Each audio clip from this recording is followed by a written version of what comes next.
It's 100 years old. When are you gonna get something new? Miami Beach, 1952. Oh, that's scary. It's literally a belt. It's rich Corinthian leather. Self-rescuer. Uncle Rodney right there. I like that you like it. For me? My gosh. Good shot, kitty. That's unfortunate. Show.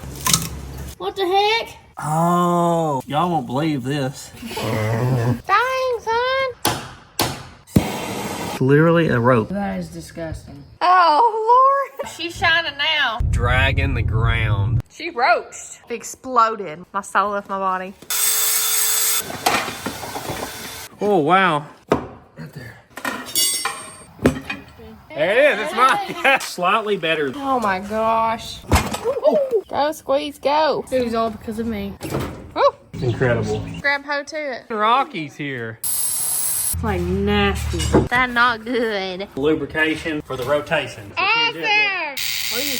Twisty doos, yep. Not the interior. One tight. Faster! Whoa, hey, whoa. I shouldn't have told March to go faster. Oh. Not the livestock. Welcome back to the Sleeper Dude channel. I know I said I'm trying not to buy cars, and I am, but every now and then something really cool comes up on Marketplace, and I've just got to get it. It's a little older than what we normally buy. We have worked on stuff this old before, but it's been a while. This thing's almost 100 years old. It's a Model T Ford coupe, and the guy is on his way. He's supposed to be delivering it. Looks like it's in pretty good shape for its age. The kid's actually just pulled up from school, so he's supposed to pull up any minute. Let's see what this thing looks like. What do you think it is, Wah? This guy saw me looking at it on Marketplace. You can't hide nothing from those. No, you can't hide nothing from him. Oh, broke finger Bob over there. So it's like a car, or is it like? It's a car. Is it one we've ever had? No, never had this exact kind of car. We've had something similar to it before. What the Model A, right? Not a Model A. Never owned it. Well, I know we didn't own it, but like we had it at our house. I'm right, Anna. No, it's not a Model A. Model T? It's a Model T, yes. I knew it. No, I really did. You ain't gonna give her no help on that. No. That was close. You're so terrible. You don't let these kids win for nothing. He's supposed to be here in like 10 minutes, he said. And he's about to pull up and it's starting to pour the rain. So that's perfect. I hope it's in good shape. Did we get an extra cab? No, we didn't get a cab. I don't know what that is. Oh, that's so cool. You see it's a coupe walk? Yeah. We had a center door sedan years ago, but we never had a coupe. Oh, wow. It's gonna pour the rain. So cool. It's cute.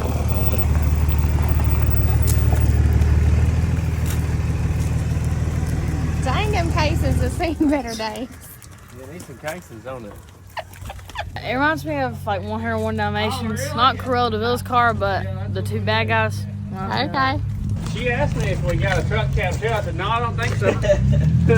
I'm building a hauler out of that one. What is that? Spare. What's that for? Spare, probably. At least it's spare. Sedan multi years Oh, ago. yeah. I like it. You like it? Yeah. Cool, ain't it? Yeah, I want to I drive it. sold the chassis. He's got a Fairmont Godzilla t-shirt on. I mean, that's a real man right there. Why do the leaf springs go like this on the inside? That's just the way they mounted them back in the day. He says we got to winch it off there. It's kind of stuck right now. That thing looks so cool. I've always liked the Model T with the straight up and down roof. Looks like a top hat, doesn't it? Things on them dub douches on the 21s, huh? I guess that's them dub onos. Crank thing to start it up front. Oh, we gonna crank her up. Look, this should be a Hummer. The front wheels are in front of like everything. Right, yeah. Just climb up a wall. Right up. Do anything. Using the snatch block like we do. Snatch it right off there. Yeah. I think that'll make her up there.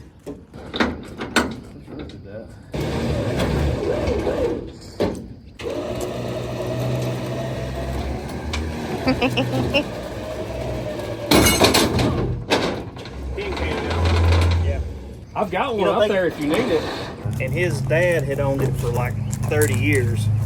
And before that, it sat under a carport in their town for like I was gonna say it had to have been parked inside 20 years. Yeah. for most of his life at least.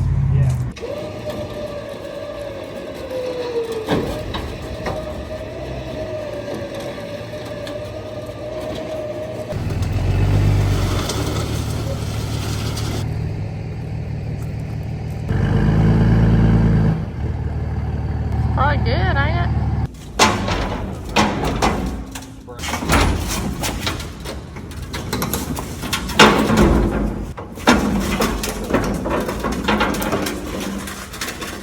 One of the things that made me get it was it came with a spare motor because he said that motor, the oil pan's off of it. So there's probably some issues with that engine. So this engine may be in better shape. Maybe. We'll see. Better check your Facebook messages, okay? If somebody wants you to deliver it, it may be me trying to get you to bring something. Because I am real quick to try to get one delivered over driving like an hour away to get something. It ain't no scam, okay? We're not trying to scam you.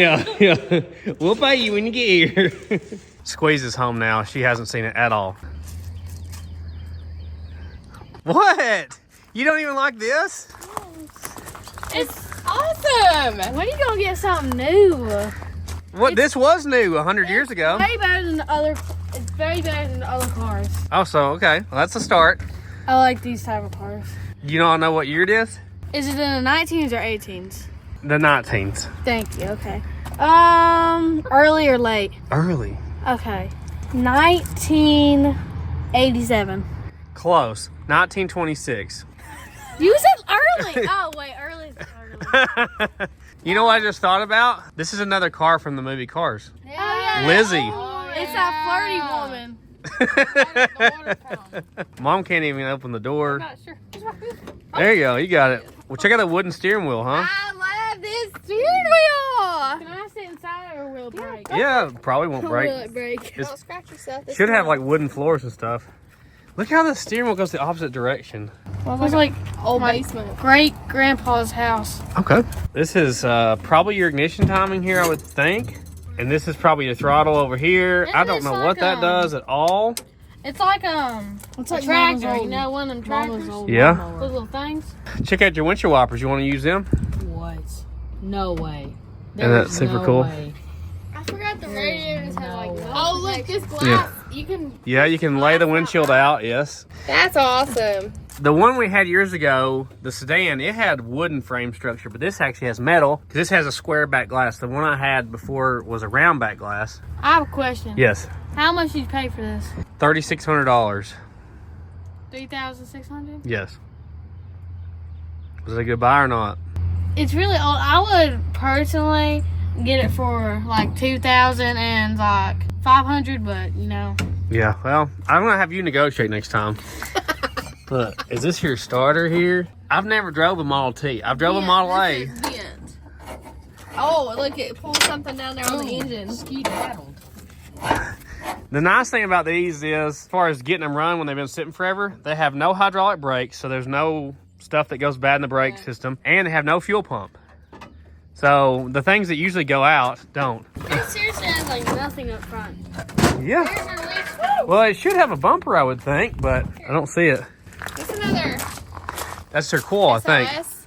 What? I think that's your coil. That's his Ford right there. That's pretty cool. Oh, wow, that is cool.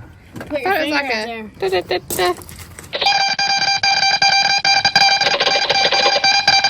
Finger right Look at there. that. I love how it's wooden. Would it like shock you? Probably. Just kidding. What is this? Spare mount. Well, there's a spare mount in the back, though. Isn't this open? Yeah, we haven't even opened it. Gear shifter. Oh, look, there's your 6-volt battery. Is it still hooked up? Looks to be still hooked up. Oh man, she is crusty. I guess that's your battery cover. And look, here's your cylinder head for that engine in there, I guess. Heavy.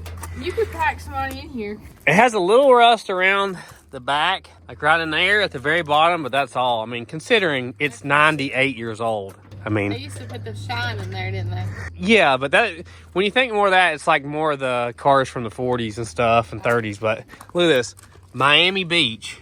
Yeah, I know. I liked her. There's some stickers on the windshield too. Let's see what they are. Look, it has good glass too. She's been taken care of. Something Chattanooga, Tennessee. Oh, it's an inspection thing from 1950 something. Wow. Wow. And then we got some sort of like wheel tax or something here, Tennessee, 1952. Cool. Look. Yeah, you crank it up here. Let's check it out. So it should hinge up like this. Oh, that's scary. It has the plugs out. Never like to see that. Look at the belt. It's literally a belt. Look. 1, 2, 3, 4. Somebody's labeled them for us. Yeah, I think these have like a magneto set up. That's how they work. Is that your generator there, I guess? Yeah. Does this even have electric start at all? Yeah, I think I see one on the other side. It has nice patina on it, huh? Yeah. Look, we got 2 head bolts out there. That's not a good sign. old Look at that. What is it? It's like stapled together. This might be a buffalo hide, Marge. It probably is. Is that from So you got electric starter here. 63? Probably. What is this, dude? This is probably a Uga right here. Ooh, Uga. What is this? That's like the thing you had. That's your Oh, coils, it's your I guess. Telegraph. Telegrams? Okay. Whatever. Poor Marjorie. I have no idea how that ignition system works at all. Better figure it out. It's not like a Model A. Look. Yeah, super basic, and it's still working 100 years later. So these had a wooden roof from the factory with like vinyl over it, and you can see somebody's put their hardwood flooring or decking up there, but you can see where it used to have the vinyl on it. 10 more paces. Oh man, this thing is too cool. I'm glad it's pretty solid. I hate that it's got all the flat casings. Look, one light. So you had no backup lamp, you had no turn signals, you just had a tail light, I guess, and a brake light. Let me know in the comments what that does. The seat's not in bad shape. Look at this rich Corinthian leather here. Soft Corinthian leather. Whoa, which one? Oh, we got wood under there. Wow. Look, you can get right to the trunk from there. Who's that? Self-rescuer? What's that? Mine Safety Appliance Company? Mine Safety. Oh. Well, Where's our antenna? antenna. Look at that spark plug. Wow. Oh, it's Can't get that at the parts store, can you? Oh, there's the other head bolts. Look, that's a brand new spark plug there. Husky. Blue Crown. Cool. It's like a World Crown Cola. Well, this is too cool, guys. I'm super excited about this. So that's the oil pan, I believe, there. He said the bottom of the oil pan was off. Let me look at that. Oh, yeah. There you go. Uncle Rodney right there. Oh no. Yeah, the cranks come around and slap the rod against the block. You can see the studs are like crooked now. But maybe we could get parts out of the other one or just swap the whole thing over with the best parts. Oh, yeah. Yeah, Uncle Rodney came knocking on this one. They have like the most strong radiator cores. Who's excited? I'm really excited. What about you? Yes or no? I like that you like it. Oh, well, thank you, honey. I appreciate that. Appreciate that. I notice it has no grease caps on anything. And see, these old cars like this have like a torque tube, like bolts together, and there's a shaft inside of that. What's crazy is when we had the other one, although we had a YouTube channel at the time, I never made any videos of the Model T because we didn't have internet at the time. So even though we have had one of those, I'll try to find some old pictures and put them in here. But the one we got, we traded a $300 shotgun for, and a friend of mine had it over in Manchester, Tennessee. And when we got there, he had never been in the room where it was at. His grandpa had took it apart and put it in this room, and we just thought it was like a bunch of parts, you know. We get in the room, nobody's been in there in forever. It's in like an old warehouse looking building. We open the door and see that there's a ton of fenders and a frame and stuff. If you remember, the door is all Jimmy Jack shut. Like, we Yeah. have to do some finagling just to get the door open. Couldn't have said it better myself, Marge. And we get everything out, and there is an absolutely complete Model T center door sedan in there, which basically looks like a stagecoach. I'll show you a picture here. I've only seen one other one in person aside from the one I owned. And I chopped the top like 9 inches on the one I had, Z'd the frame like 13, put a 40 Ford front end under it, and actually never finished the thing completely and sold it because of financial reasons at the time. They were all itty bitty babies. She's the only one I think that even remembers it, but it was a round back glass 1919 model, and all these pieces here were individually nailed onto wood. The whole frame was a wood structure on the body. I thought you might finally like this one, you know. Yeah, Maybe one day, right? maybe. When these cars about this stage at the end, they were less than $300 new to buy this car. I saw like a newspaper article from way back when this was made, and it was like around that. All right, well, cut to us getting enough time to work on it. Woo! Woo! Woo! Well, everybody knows that you love the Raycon Everyday Earbuds, but are you aware that they have upgraded their Everyday Earbud model? Did Really? you know that? You want to see it? Yeah, I do. Look at this. Woo! Look at Snazzy. that. Very nice, huh? I like the balloon. Just got these in. So they now have a more ergonomic design. You can connect this to multiple devices at the same time. Really? Who knew that was even I didn't possible? even know that was possible. And they now have active noise cancellation. If you don't want to hear nothing, you don't have to. Which I know she likes that feature. Yeah, I really do. And obviously they've got a bunch of new colors too. This is the new protective case I just got for mine. Absolutely love it. So if you've been putting off getting you a set of everyday earbuds, I mean, they've sold over 3 million sets of these. That's crazy. Now is the perfect time because they're better than ever. And with their 30-day happiness guarantee, you have nothing to worry about, right? What do you got to lose? With the new model, you can charge it for 10 minutes and it's good for an hour and a half. Can you believe that? Wow, that's crazy. And with the charging capsule, you can recharge your earbuds for up to 32 hours of battery life. It's really incredible. I always hated earbuds because I always had the hard plastic ones that hurt my ear. I just completely decided I wasn't going to use earbuds anymore until I got my everyday earbuds. And now I couldn't imagine having anything else. Well, I can tell you when we're doing time lapse, I have my earbuds in. I'm listening to Legends of the Old West podcast or something, Infamous America podcast. Always with the podcast. Yes, I love the podcast. Wall loves her music though. I listen to music all the time. Yeah, if she's working and got earbuds in, you can believe she's listening to some 80s music for yeah, sure. 70s and 80s.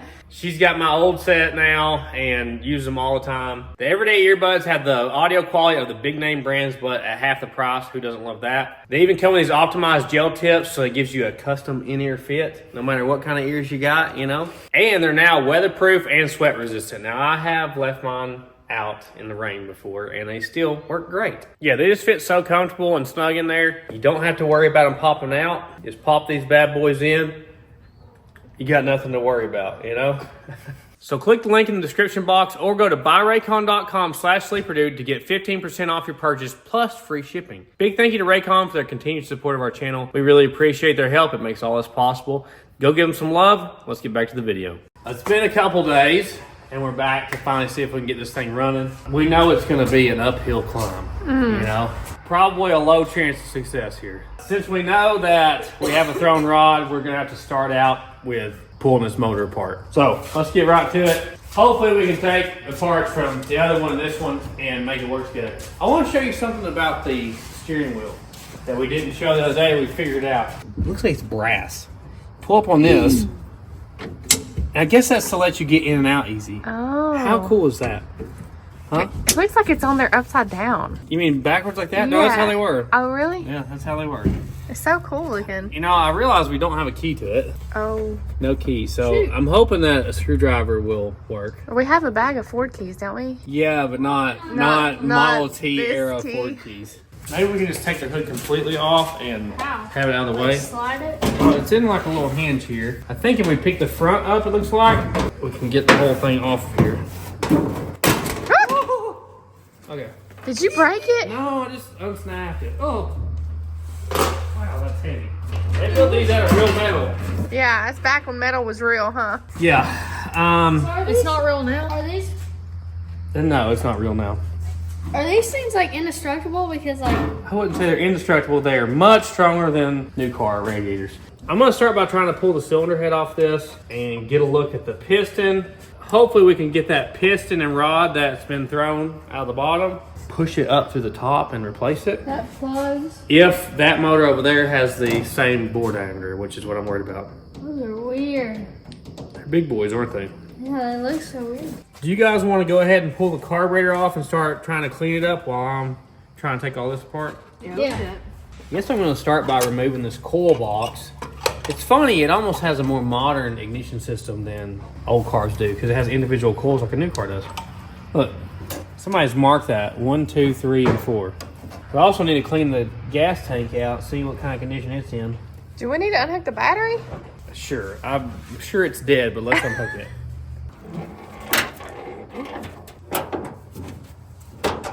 Stiff. Yeah, I don't know why they left the battery hooked up. She crusty, ain't she? Yeah, look at this though. What is that? Oh, that's the battery hold down, maybe. No, I think it's a brace for the back seat. Looks like a backer stick though, for sure. See how crusty that is. Yeah, I'm gonna say it doesn't take much to. Oh, the whole post is pulling out of the battery. Look at that. Wow. Okay, that's a first for me. Oh my gosh. Wow, ripped the whole top out of it with minimal effort. This one's loose. There you go. You can count your caps and tell how many volts it is. So 3 caps is a 6-cylinder. Modern batteries, they're kind of hidden under the square things, but a 12 volt has 6 caps, and they even make an 8 volt, which has 4 caps. Let me see if I can pull this out of here. Man, it's a reach. Somebody tell me how old that is. Velcro. I'm gonna say this thing is not ran in a long. Look at the cool pattern on it. I've never seen a battery like that. It's a very, very old one there, but it's still worth the core charge. Woo! Yeah, somebody that knows, tell me how old it is. Made in the U.S., of course. Back in. Its battery box is kind of in good condition. Really thick metal, and it doesn't have like a tray that holds acid, so. Okay, that was weirdly loose. Oh, that's your fuel line there. Yeah. So Doesn't it have there a should be there should be a shutoff valve here, but there's not. This is your sediment filter. So you take this off to clean the dirt out of this bowl, because the dirt comes in and just because of its weight falls down to the bottom. But somebody took that loose, which not sure how that works, because I'm pretty sure they sit there and drip and flood out without the shutoff. I'm going to unhook these wires. I'm going to have to label them. We may have to run new wires, because the way this works, it's really strange. It sends 4 different ground signals to each coil as it comes around. So it's not like a normal points ignition system where it sends it to one coil. So it has 4 individual wires that send the ground signal, and this has 6 volt to it when the ignition's on, and that's what triggers it. So it's very strange.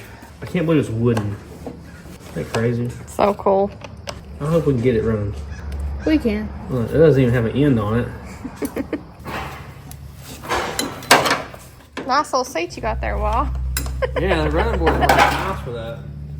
Seems like ignition and wooden wouldn't go together, like electricity and wood.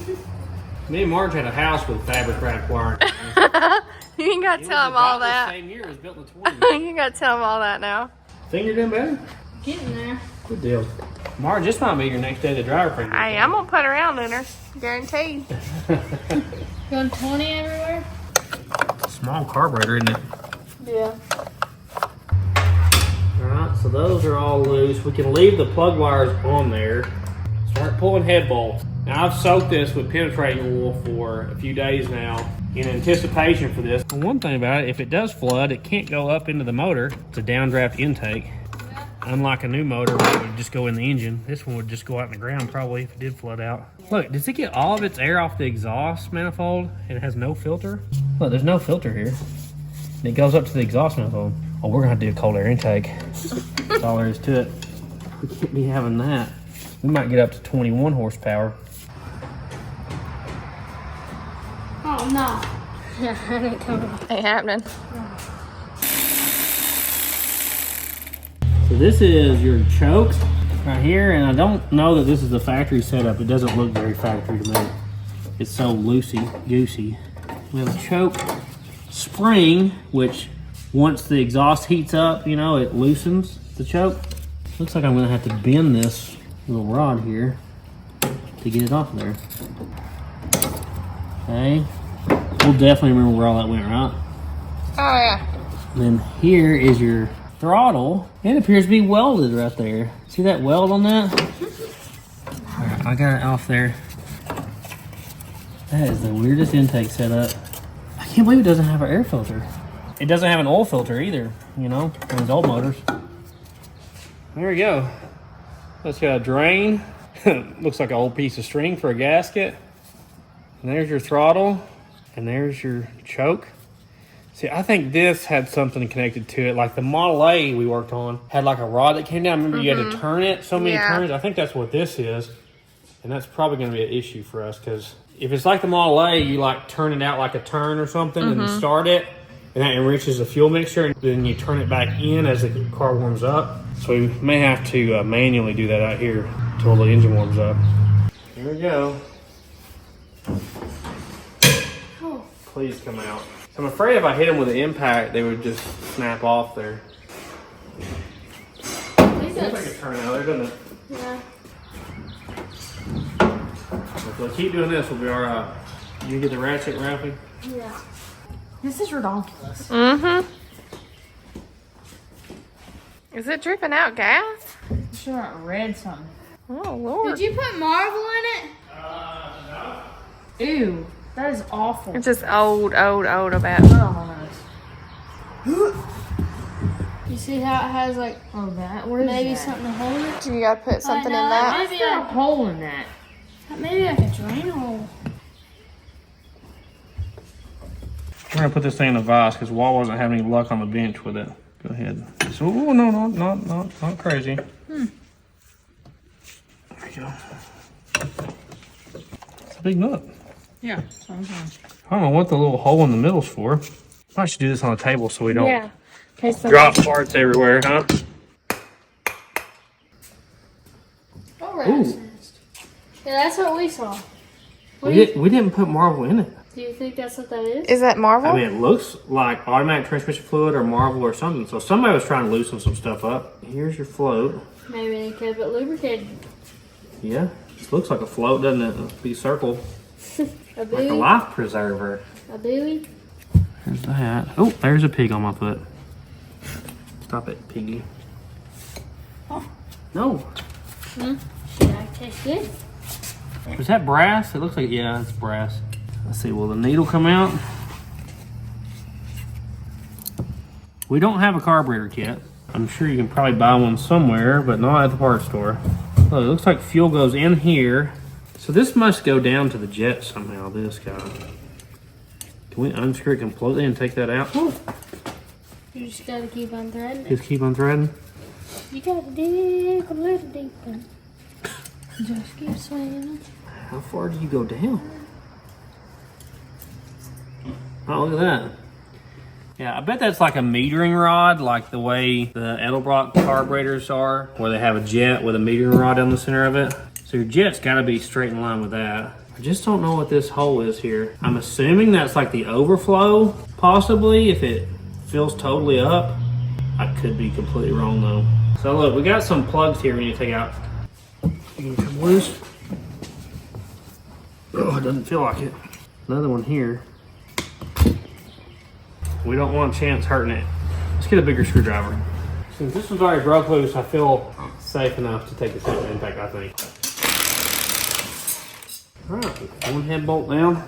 Somebody already took 2 of them out. Oh, wow.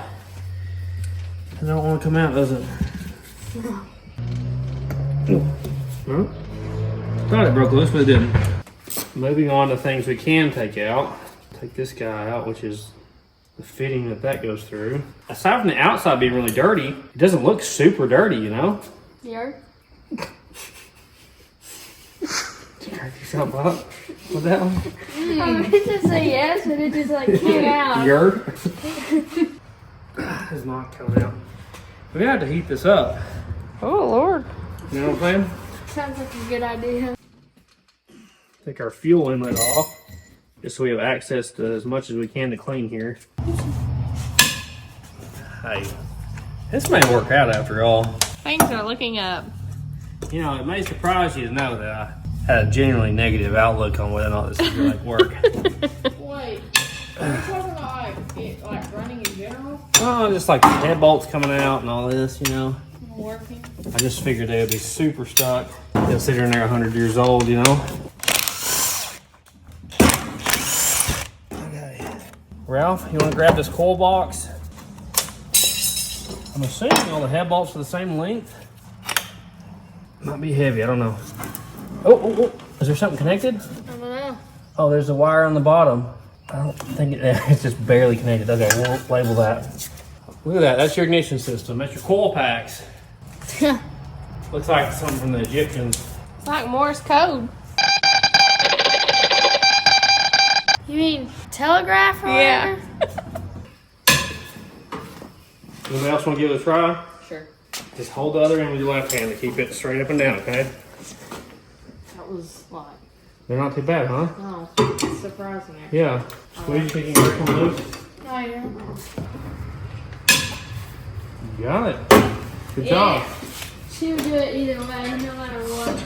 Oh yeah, so you're gonna win. Do it. Did you win a bunch at your school this week? Yeah, can you tell us? Yeah, I won a bunch of school. What'd you do? The 50-yard dash? Yeah, I did like tug of war and the relay races and the softball throw. Yeah. Yeah, I won a bunch of those. No doubt. Man, things are looking up.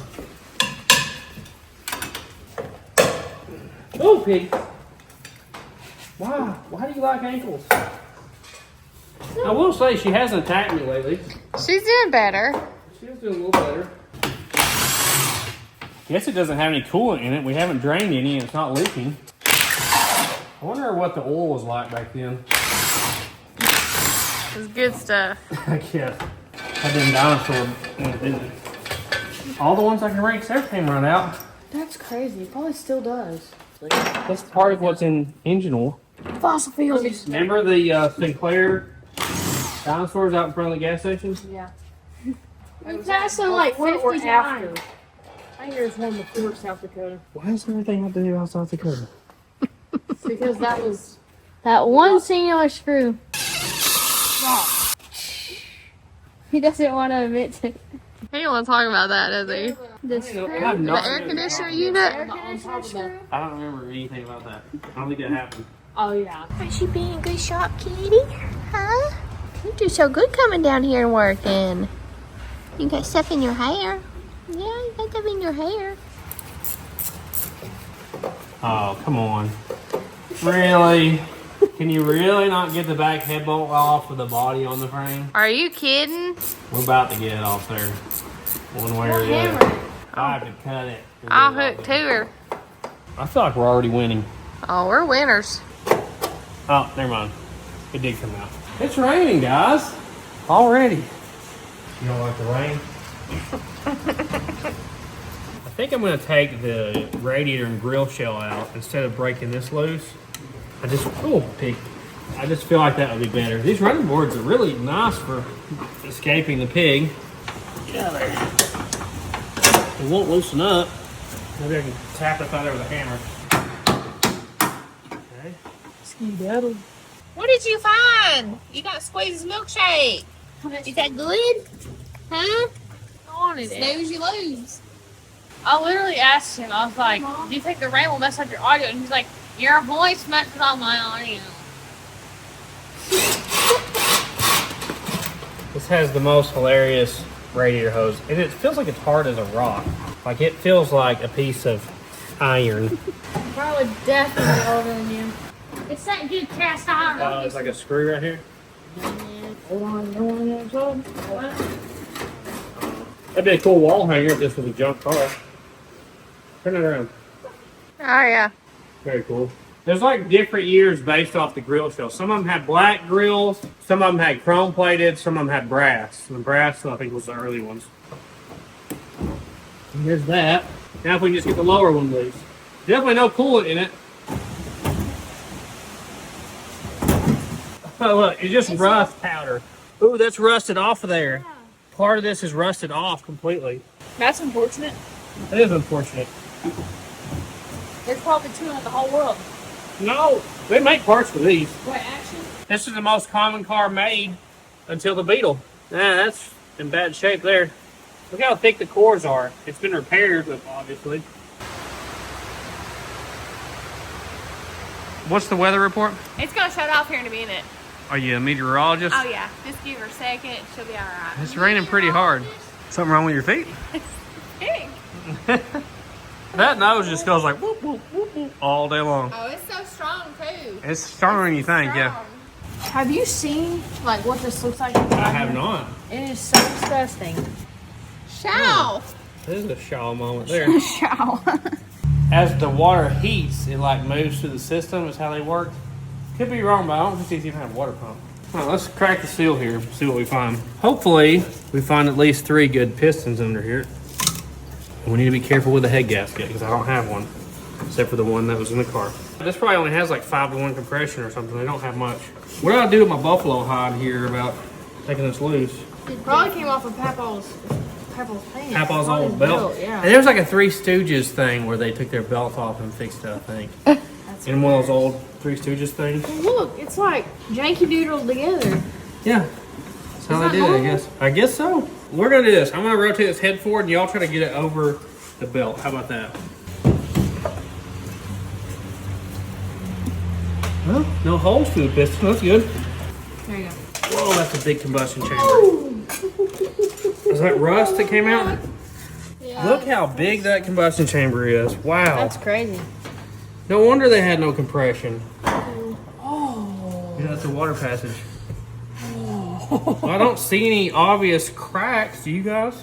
Combustion chambers look clean. Yeah. These are probably like indestructible. Well, the one in the back is broken. Remember the one in the trunk? Oh, it's probably like. Is that metal? Please tell me that's metal.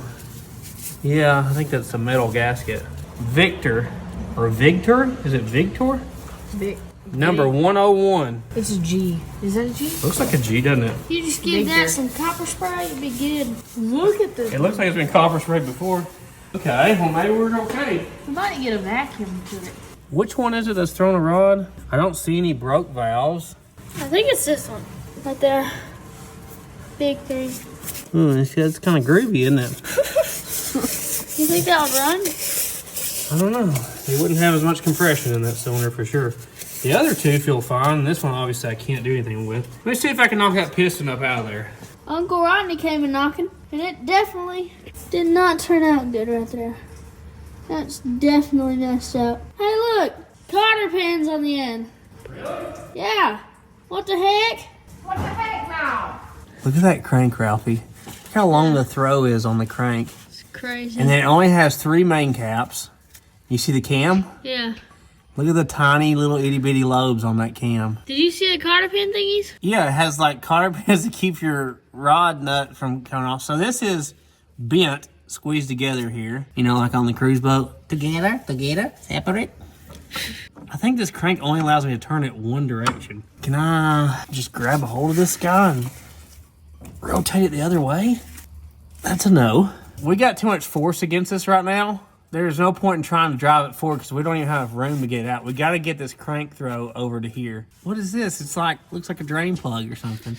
Ralph, maybe the cap came off and then this happened, you know, while it was running. I thought somebody may have took the cap off, but the way this is bent, I don't think they did. But look, the cotter pins are missing out of this or were never there or whatever. It's definitely been rebuilt a few times. Oh, that was easy. We're getting somewhere. You see the pistons moving, Walt? We should have enough room there to get this piston out.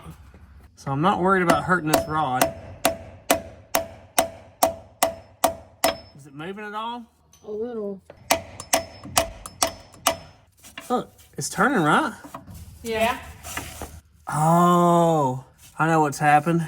What? The pistons came so far down, the rings got on this side of the borer. And it's running into the rings trying to go up.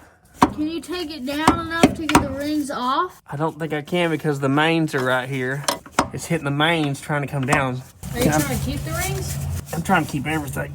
So I've got to take this ring off. It is the thickest piston ring I've ever felt in my life. Y'all won't believe this. This is crazy.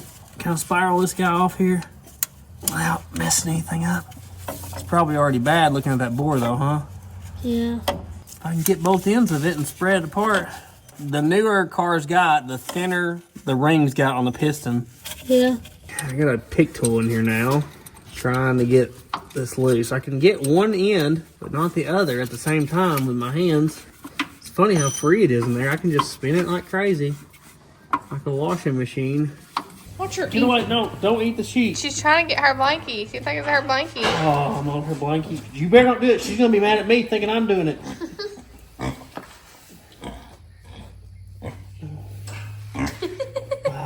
She's gonna get mad. She doesn't like being denied. Come here, Maple. Come over here. I'll scratch you. Yeah. Oh, that's better. Come on, keep going like that. Okay, that ring is off the bottom. Let me get it past the beam here, and we'll go up to the top now. Get up. Y'all got it? Yep. What's it look like?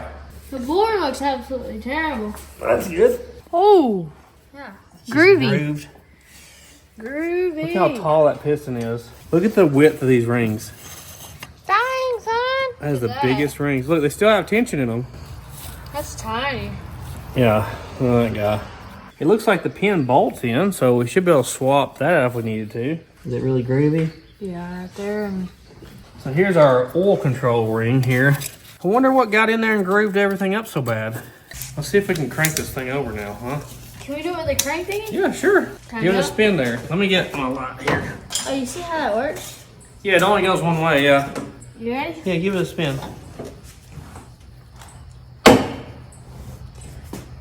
Now, if you hit a hard spot, we don't want to super force it, okay? We need to be watching valves to make sure valves open and close. Something stuck? Let me see it. Okay, we got valves open and close. Y'all watch all the valves. 2 go up at once. Well, that's a stuck valve, see them? Yeah. We got, You gonna hit it? well, hold on. Ooh, we got more than one stuck valve here. So, at least the motor's turning over. So the front 2 open and close. So the second cylinder, which one's the? They're the same. They look like they're the same size, but I think that may be the intake. Maybe it looks a little bigger. Yeah. And then the one behind it's messed up. Okay, these 2 guys here are stuck. Ralphie's ready with it. You gotta get it straight on. We don't want to mess it up. Oh, be easy, be easy. Okay. Remember our tractor was stuck and then it came unstuck. Ooh, let me feel this. Maybe it's up on the load right now. It wouldn't be there because that one's open. Hear it change? So even if you had a good piston in here, you would have had no compression on these 2 cylinders. So we've got to get them all working. Let's see. We go Hey, up. that one works. Hey, they both work. Yeah, and now it's stuck again. Well, probably. We should probably spray some oil down in each one of them. When one comes up, we need to spray it. Like that guy definitely needs some help. So who's next? This guy. You're coming up. You're coming up. Now, if you're scared of me. He's so ready with that This hammer. guy's stuck. He don't give him no time to get back down. All right, is it just that one that's stuck now? Yep.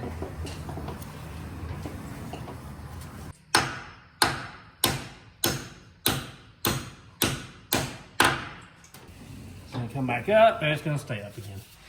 Okay, try it again, Ralph.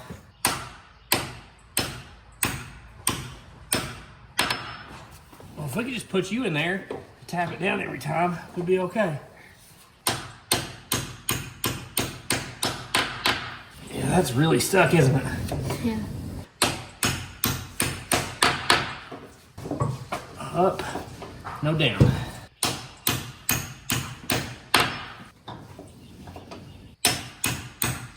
How many times are you gonna do this? I don't know. Might should just pull the valve out of it. Grinder a Clean little it up or bit. something, yeah. Oh, it's really groovy in the front right there. Is that the one right there? Yeah. Yeah.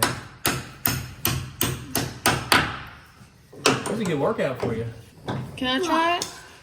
Yeah, turn it. Well, you can see the imprint of that head gasket. Can you go this way? Yes. Okay. Okay. Try it. We'll just keep doing this for a while.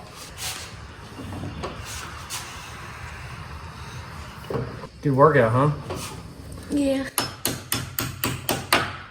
So even if they close, they may not be sealing up good because the valve seats may be rusted up pretty bad.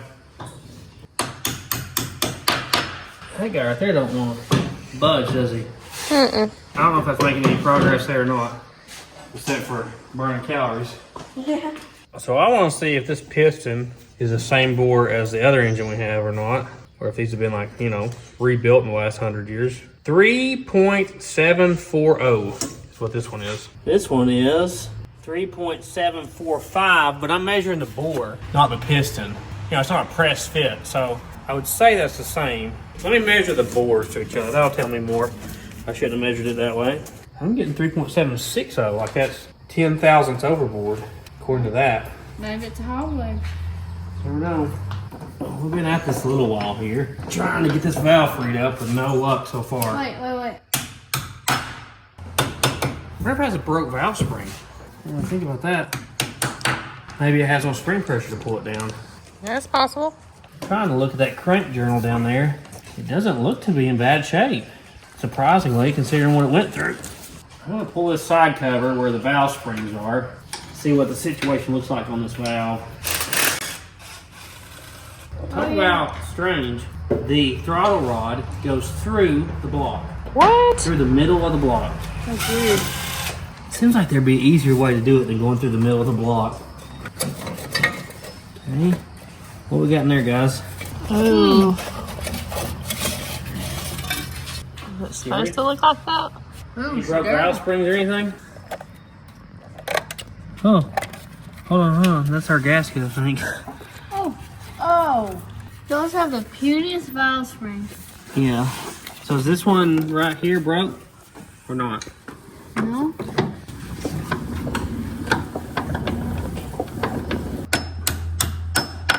That spring's still in there though, right? Yeah, but the thing, you need to come look at it. it's not the spring. It's like It and the bottom supposed to be connected. This has a lash setting, so there's a little bit of lash there. And the little lifter guy's coming up. okay. And it's stuck.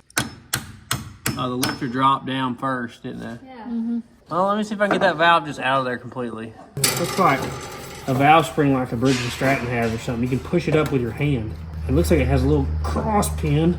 That's the easiest keeper I've ever seen in my life.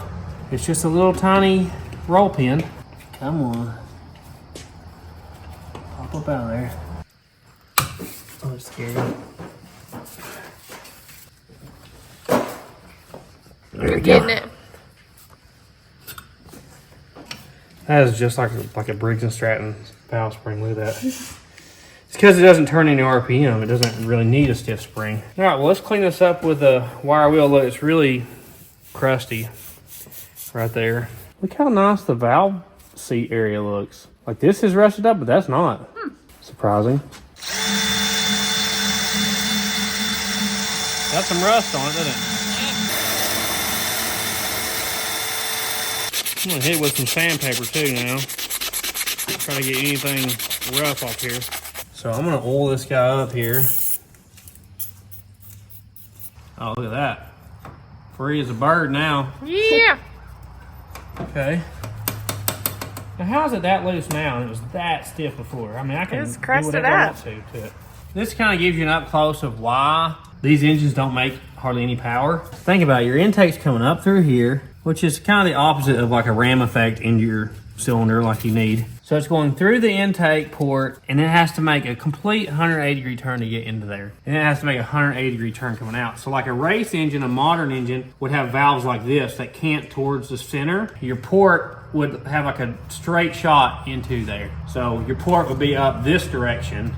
So it's literally the opposite of performance. But that's what they had back then, you know? And Henry Ford wasn't looking for performance. He was looking for a car that anybody could afford that would be reliable, and that's what he did. And it made him a bazillionaire.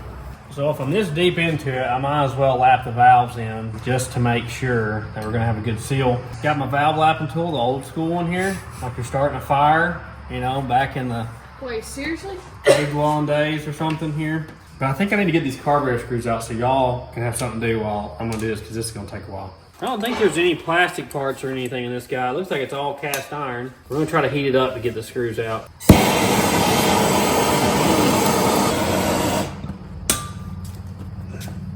Please come out. Hit it on the top. On the top? Top of that, yeah. Like hard? It's an impact screwdriver, yeah. All right, hot. It turned. Oh my God. That's brass. You can hear it squeaky coming out, huh? So we got that one. We got two more problem childs to get out. Oh look, that's got like a little What? dinky diddle thing there. That is so weird looking. Something else is loose in there, but it's not coming out.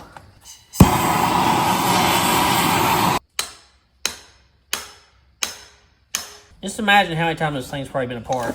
You know, in 100 years. Has it been 100 years? 98. That's crazy. Imagine how many people own this car. Well, there's no telling how cheaply it's sold at certain points, because I mean, it sold new for under $300. Right. So at some point, it probably sold for $5 or $10 to somebody, I'm sure, back in the probably 1940s or something. Or for a couple chickens and pigs or something. Right.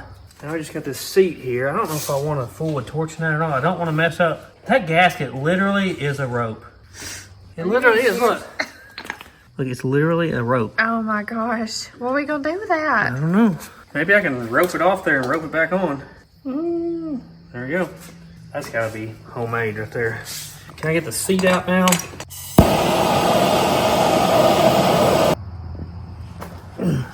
Move. just works, don't it? It does help a lot. Like, more than anything else, if you can't get it, put some heat to it. There you go. It's torn down. Now y'all can clean it up. Oh, that is disgusting.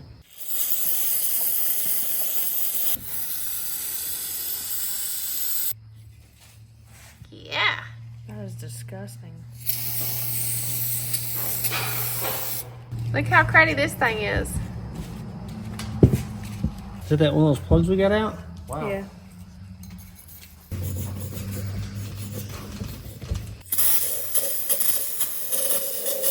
I've got some valve lapping compound here, or valve grinding compound, whatever you want to call it. And basically, if there's any pitted rust or anything, this basically machines the valve into what's normally the cylinder head. This is the block. And usually I do it with a drill from the other side, but you can't do that on a flathead. So, got the suction cup here. The valve's so rusty, it's not wanting to stick to it, even though I've got some oil on it. Like this right here is what you're supposed to do, though. Ow! I'll have this fire going pretty soon. Now you can see the nice machine surface on that now. So if you have a burnt valve, you'll get like a burnout notch here and you'll lose all compression like Marge's old Caprice wagon did. I don't know about lapping the other ones in because this one was a real pain, even with it clean. All right, so that should seal up pretty good. I cannot believe that's all it retains, that valve spring. Crazy. That's crazy. Okay, rotate the valve. Now push down on the valve. You got it held down? Yeah. Just imagine, like, some people cross the darn country in a car like this. It's crazy. You know? And, like, they were probably in the middle of Phoenix doing something like this on the side of the road because it was, like, routine maintenance to have to do valve train stuff, you know, back then. Push up on this. Slide our little pin in. I can't believe that that even stays in there. I guess the design of the retainer keeps it in there, you know. It can't come back out because the retainer's like a bowl. There you go. Now we should have a working valve. Up and down. Up and down. Yay! That's good news right there. That's awesome. They're all opening and closing now. We need to get a piston down there, don't we? Yep. Get this crank at the bottom. Probably need to sand the crank journal a little bit. I'm going to spray this crank journal here. So I've got some emery cloth here, which is basically sandpaper with a fabric backing on it. I'm going to try to clean up this as best I can. You can do this with a shoestring, wrap the thing around the whole thing. We've done that before. Is that looking any better, Marjorie? Sure. Some of the rust and stuff coming off? Yeah. Yeah, it's cleaning up. I'm gonna have to rotate it here so I can get to the other side. That's convenient. That crank thing? Oh yeah, it looks muddy. Get my arms up in here. Nice that you can drop the pan in the car too. They made these things to work on. That may be a bad thing. They knew people were going to work on them? Yeah. That's my feet. How? She's spraying my feet. How am I spraying your feet? They're hitting my feet. Hey, that's my whole leg. Guys, what do you think the chances are of this thing actually running? Oh, she gonna run. Is she gonna run? What's your percentage? I'm gonna go with 90. I'm gonna go 65. 76.3 repeating. Dad, what's your percentage? 5%. Oh, Lord. Actually, Negative Nancy over You got a here. carburetor that works, and you got an ignition system that works, and ours is made out of old blocks of wood. This carb is it's seen some days. Still get my feet. I think there's a crack in the table. Oh yeah, there is. There's got to have been people that did this on the side of the road back in the day. Had to be. that's why I threw it back together with nothing. Leaving Dodge City and throw a rod and have to fix it on the side of the highway. That's terrible. I think I got it shined up there. It doesn't even feel like it's got a dent in it from that rod hitting it. That's incredible, really. What do you think about Oh, that? she's shining now. You got it good. Yeah. Looks good. What is that? Where's the plate thingy right there? Oh, that's probably its little identification card. Yeah, it says. It's nailed on, isn't it? Made in USA. Yeah. Wait, double Kingston Mod L-4 March 1915. 1915? That's what it They says. probably had That's them. before the car. They may have swapped out carburetors for an older one then, huh? Or maybe they just had them This things says- stocked up. Lord. If it's a patent date, it could have been any day before 1915. Yeah, it says 1915. Wow. That's crazy. How is this still? 109 years or something like that? Shame. 109 years. That's crazy. So this rod feels tight. That one feels tight. That one's missing. This one, that's gonna probably knock. If you can wiggle it, it's gonna knock.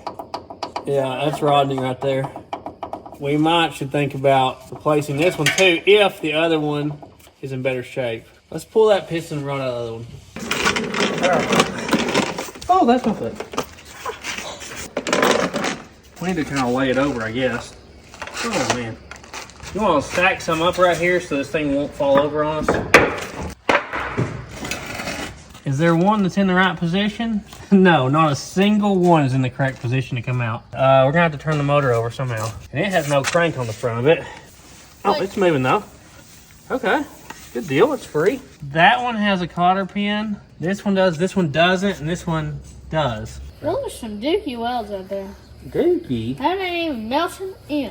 The penetration's not good enough for your Voltage standards. up, wire speed same. Boom shakalaka. This is the first set of rods I've ever took out where I had to pull a cotter pin first. Good idea, I guess. But it didn't keep that one in, did it? This is disgusting. I have this has gotten so much dirtier.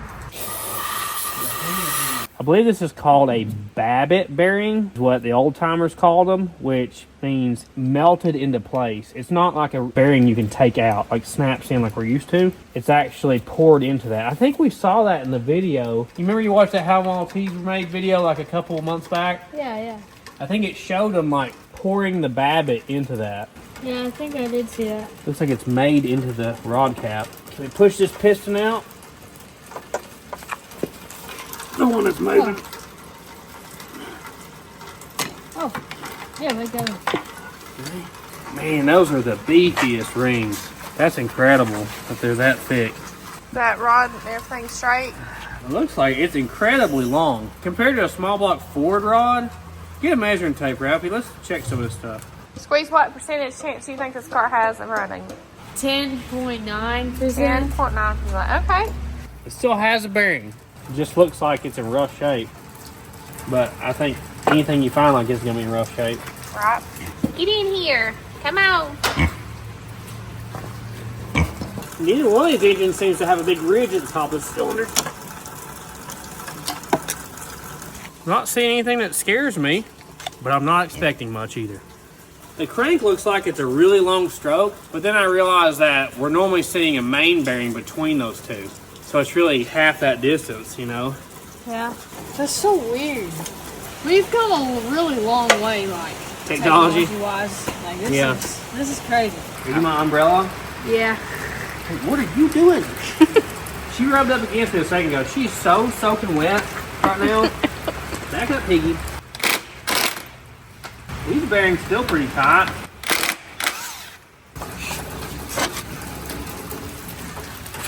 There's some scarring there. Got it? Yeah.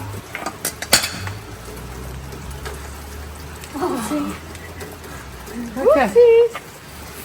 All right. That'll be okay. Don't act like that didn't happen. All right, last one. That one looks better than the other ones, I think. I'm gonna try to pick the best ones to use, you know. Think you can hold on to it? There you go. Thank you. So this rod is 7 inches long. So like a small block Ford is like 5.09, like 5 inches long. Like a standard small block Chevy is like 5.7 inches. A lot of guys will go with a 6-inch rod. So it has an incredible rod to stroke ratio. Those are humdingers. Those are the longest rods I've ever taken out of an engine. We should put one of these in like a merch order or something, huh? Oh, yeah? That would be funny. Available at thesleeperdude.com. Exactly. Only place to get it. The one that came out of this motor is 3.75 bore. Are you the same or are you not the same? 3.748. Close enough for horseshoes and hand grenades. 3.746. So yeah, they're within 3,000s. They're probably just got more miles on them or something. Yeah, they'd be fine. We're fine. Okay, so we can throw this in there. Do y'all want to work on the flat casing situation here? Yeah, Okay. So last week, me and Tosh took a little trip to get some new casings for this. Not many places you can do that. So cut to me and Tosh heading down to Coker in Chattanooga and getting new casings and tubes and rim strips for this. Boom. If you don't know the backstory, Corky Coker, I believe, went around and got all the molds for all these different old casings back when nobody cared about them. This is just stuff that was probably sitting in warehouses or getting thrown away or whatever. So he got like the molds and the right solids, all Firestones and whatever back in the day. So now they reproduce them for all kinds of old cars that a lot of stuff is the only place you can get them. So we're going to go get them. These are actually very economically priced. They're just over $100 each. We've got some tubes and some rim strips and everything, so we can get this thing rolling. We didn't video it, but it was impossible to get the thing in the building on 4 flats. This should help out a lot. So let's go down here and pick them up. We'll be there in no time with Marge driving. We're about to pull up, I believe. We got a warehouse down here. They also have like the Honest Charlie Speed Shop, which has like a museum there. It's pretty cool. We've been there during Power Tour and stuff back years ago. Look at this, my wife's family over here. And it's just about dragging the ground. Hey, you had a pothole and she gonna bounce out. We always see this stuff. Look at it. I reckon this is it here, this brick building. I'm excited. I like the blue, huh? I like the old brick buildings. Probably 100 years old. We need some tables like that, huh? Pretty cool. Michelin guy. We're all set up. We're gonna go behind the gate and they're gonna load us up. It's pretty cool. They got like the white walls all wrapped up. See them wrapped up in there? Oh yeah. There's our casings right there. Try not to hit the loading dock. The guy said that this used to be a cardboard factory. Even the apartment buildings over there used to be connected by like a walkway. Yeah, all this is full of casings and so is all this back here. Oh, you look taller than what they do in the car.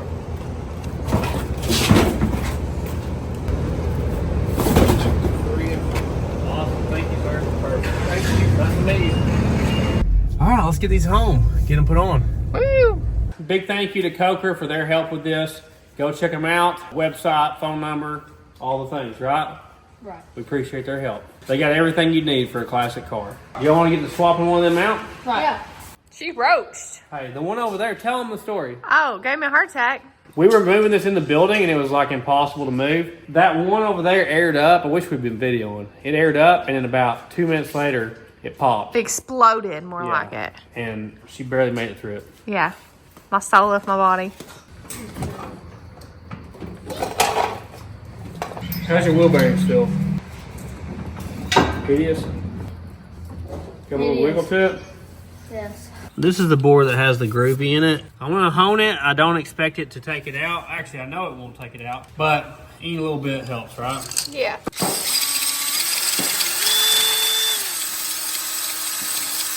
I can't believe it don't have a ridge at the top of the cylinder. Yeah. Get a cross hatch there.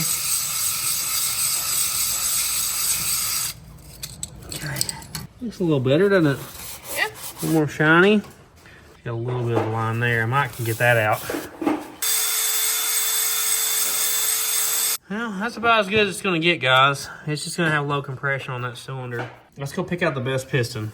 I'm gonna run the hone a little bit in these other cylinders just to clean some of the rust off the piston walls here. Now, I'll do the same thing to these other two. That one's got a lot of dirt in it. Definitely have to clean these out good.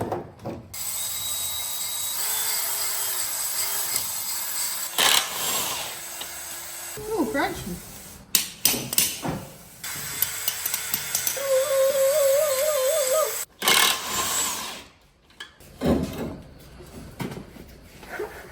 That's the raunchiest one, isn't it? That is terrible. Look at all the grit in this back cylinder. That's nasty. I'm gonna clean all this off the best I can. Hey, why are you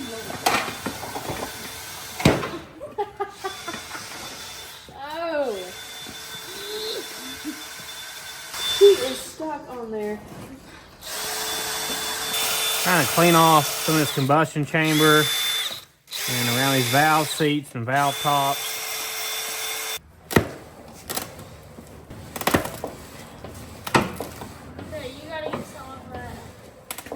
These are the worst casings we've ever had. Yeah. This is the worst. I just still don't know how you blow out one of the Model T that bad. Like, You ain't going serious speeds. yeah. Got my super scraper here from Mortski. Clean this off as best we can. Getting there, Walt? Yeah. I think I picked out the best piston rod here. A few of the other ones had completely stuck O-rings. This one doesn't. I don't see any bad scarring or anything on it. What's weird about that? What are pistons normally made out of? Is it aluminum? Yes. Or is aluminum magnetic? No. No. So why is that magnetic? It doesn't have aluminum pistons. So it has, I guess, cast steel or cast iron pistons. Huh. I'm gonna get this crank throw at the bottom right there. Put some assembly lube on our bearings here. The tolerances on this are way looser than what I'm used to. This is about our style. Yeah. I want to put some oil on these too, just to help here. I'll probably put some oil down each one of the cylinders, honestly. I think I can put these in by hand. I don't think I need a piston ring compressor because they're so wide. See, look how easy that is to do by hand. They're so wide. That's cool. There we go. Ooh, there we go. Let's drop it down on the crank.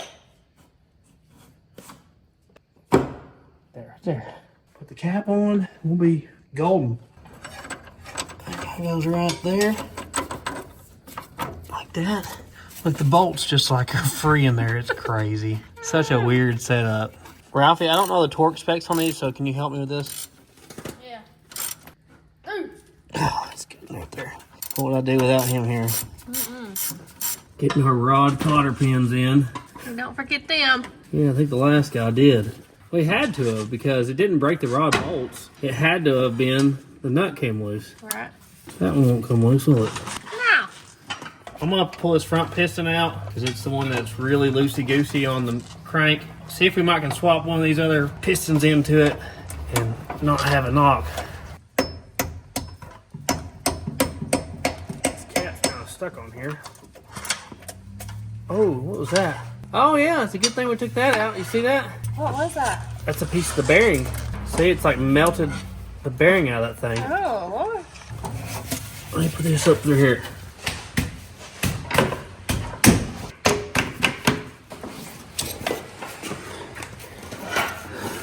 Oh, the piston looks fine. Ralph, look at this bearing. Oh, wow. She trowed up. Yeah. Wow.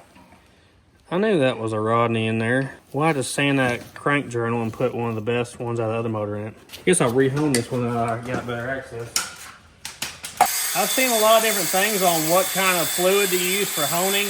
Now there is actual honing fluid, which is the right thing, I'm sure.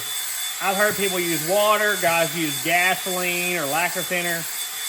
I don't know. I just like WD-40 for it. I've tried several different ways. Now that bore actually looks really nice. There's one minor one there, but it doesn't go all the way up and all the way down, so I might be all right on that one. You need some help, don't you? She's been working at it for a while. Put this on there and hold it. And work right over here now. Like, over here? Yep. There you go. I can pull that out. I got this. I gotta get it back right in here somewhere. Oh, closer. There we go. It's about ready to pop off. Yeah. The screwdriver works pretty good. Yep. We'll do this. Over there. I got the next best one here. The bearings on it look much better than what we took out. We got our crank shined up down there. Come on. All right. Almost there. Okay, there we go.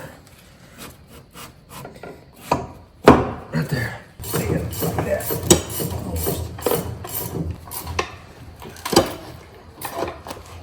Got our cotter pins in this one too. Dad, you ever seen cotter pins on rod bolts? No. I hadn't either. Look at that, no slot now. Yeah, makes sense. Does it still turn on? Yes. All of our valves are working. No Uncle Rodney's anymore. Good deal. That makes me feel better.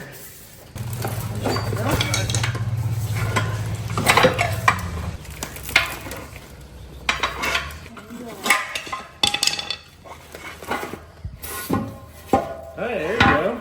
Finally. It took a long time, didn't it? That was the crustiest, rustiest something I've ever seen. Does that have a really thick bead? Yeah, it's probably super heavy, isn't it? All steel. For its size, yeah.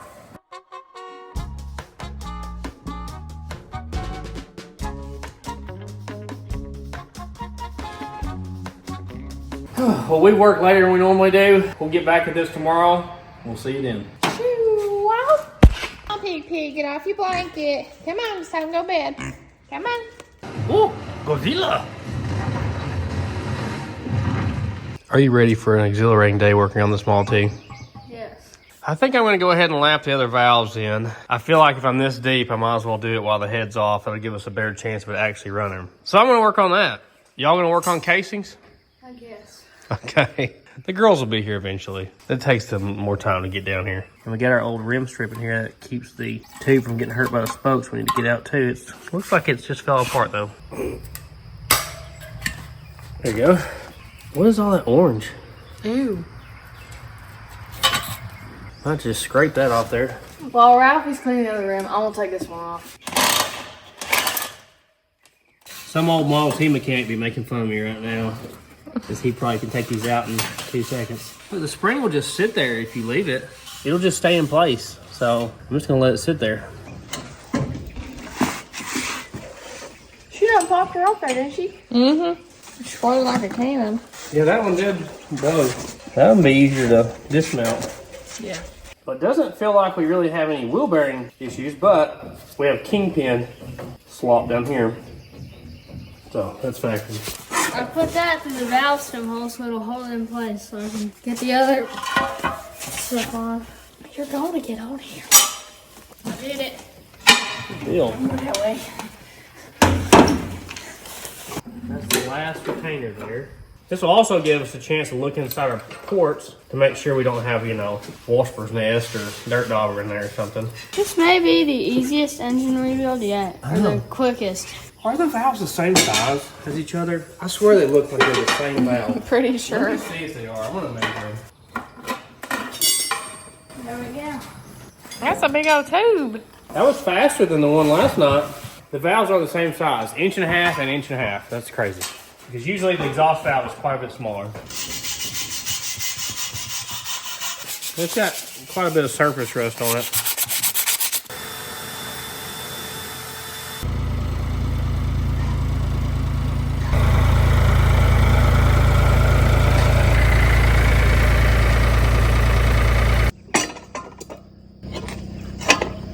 Hey, Wall. You got a little something right here. You always get it on you. I didn't even touch my face. Just to be clear, you didn't touch your face, right? I didn't realize I touched it. Oh,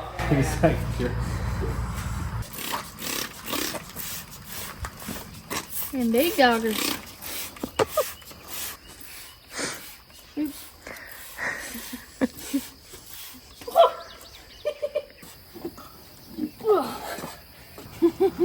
I'm just sitting here. Yeah. Good job, Will.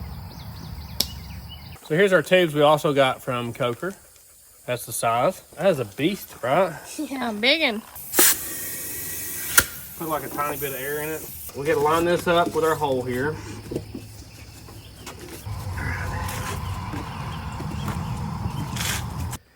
Get that in there. The big part is to get this on here without pinching the tube. And it's really easy to take your pry bar and pinch a hole in it. We'll probably use our little newfangled thing here. That thing is like a lifesaver. Yes, it is. Just so we gotta make sure our tube's not stuck in there. Go ahead. Like one of them workhorses. Yeah. Okay. See, you don't have to get it on the bead. The tube does it for you.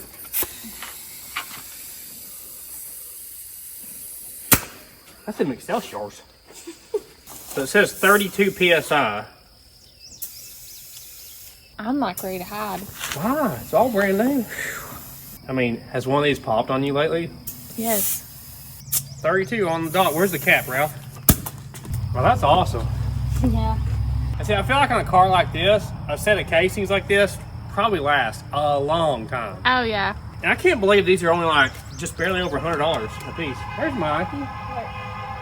There's 2 beeps at the end, he says. There it is, it's mine. Yeah, that's slightly better than what we took off. Yeah, just slightly. You see these aren't steel belted? That's like probably Horsehair or something. horsehair, cotton, or Sasquatch hair, you know? Killed off all the squatches long ago. I'm going to grease this because it's probably old and crusty. This one was actually left-hand thread, so it's kind of weird. Stuff. You may need some persuasion. These things smell soaking. Did it not come off? Look, it kept slack there. Is that the ultrasonic cleaner? Yeah, it's on. Oh, I thought it was cicadas. No cicadas today. You can get at this all. I think that bearing thread's in there. Is that what that's doing? I told you that screwed. The Marge bearing, was around at that time. That's how she knows. apparently the bearing itself threads. Ooh, we don't need this cage to come apart. It's very loosey-goosey. Okay, our bearing's like falling apart, but we can put it back together. We can rebuild it. Oh my gosh. Shoot. That's a mess. Look how dry they are. So that goes like that. And there's all our bearings. That's gunky. So you need to clean these up before we put grease back on them. So clean them? Yeah, because they're like caked up with junk. We don't want all that to stay in it.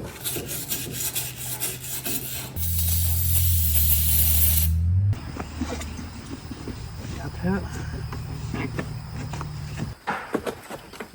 Make sure you're not pinching it. I'll give you a little shoulder help here. What's going on? I want to go to Bucky's. This is hard. Oh, bucket, geez, some bucket nuggets on your mind? Yeah, I want Bucky nuggets. Ooh, why is it so Immediately. You alright? Yeah, I'm good. That was a close one. You got a big old muscle, girl. Yeah. See it. Back up one. It don't take a lot to film up because it's not very big, you know. 2 down. So look how good our valve seat looks now. This is an intake one, so it looks in a little better condition than the exhaust does. Usually the exhaust seats take a beating versus the intake. All right, we're putting our little bearings back in here. The grease should hold them in place. Get them all poked back in there, and this guy should sit right down there like that right there. So we already greased this up. We already put some grease on the inner bearing best we can. This goes like that. All these parts have like all this cool old Ford script on it. See that? Yeah, everything. Does. Everything's like this cursive Ford thing with a part number. And we'll thread this guy on there, which is this direction. Go, Squeeze, go. Is this the first time you've done this? I think so. Yeah. This one's rough, isn't it? Yeah, it's really bad. So we don't want this thing to bind up, and it's wanting to bind right there. Right about there is probably as tight as we can get this and it not bind up. So it looks like these things don't have grease fittings, so I'm just caping them all up with grease, like on the joints and different things. We don't have our grease caps, unfortunately. I got the easiest job. Good job, Wah. Yeah. You're getting good at this. That didn't take you no time. That was a hard one, too.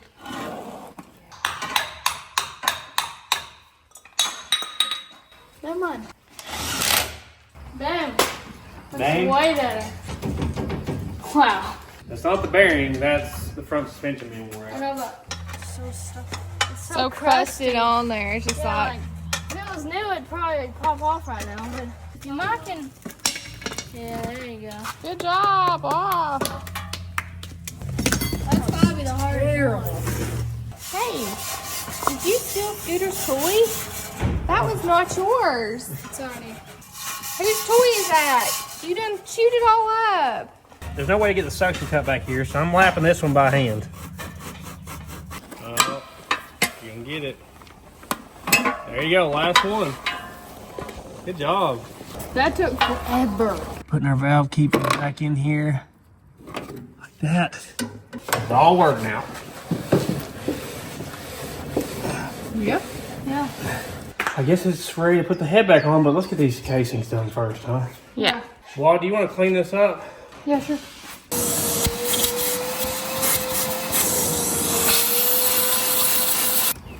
Oh, here we go.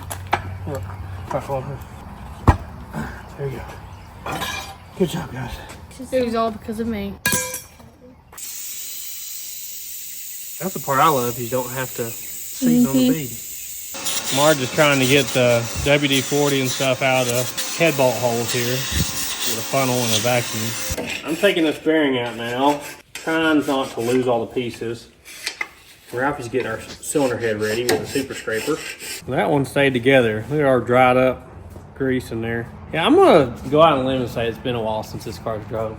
That's a lot of junk. You get it off? Yeah. Got them all Look clean? at that. Ew. We're doing good. Doing good.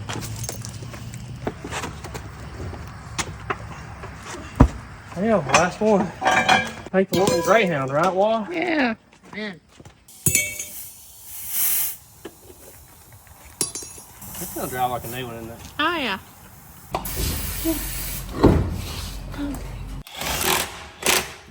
I got some grease caked up in there. Put that back on it. I'm gonna pack our wheel bearings here. You really mess up if you didn't realize that thread on.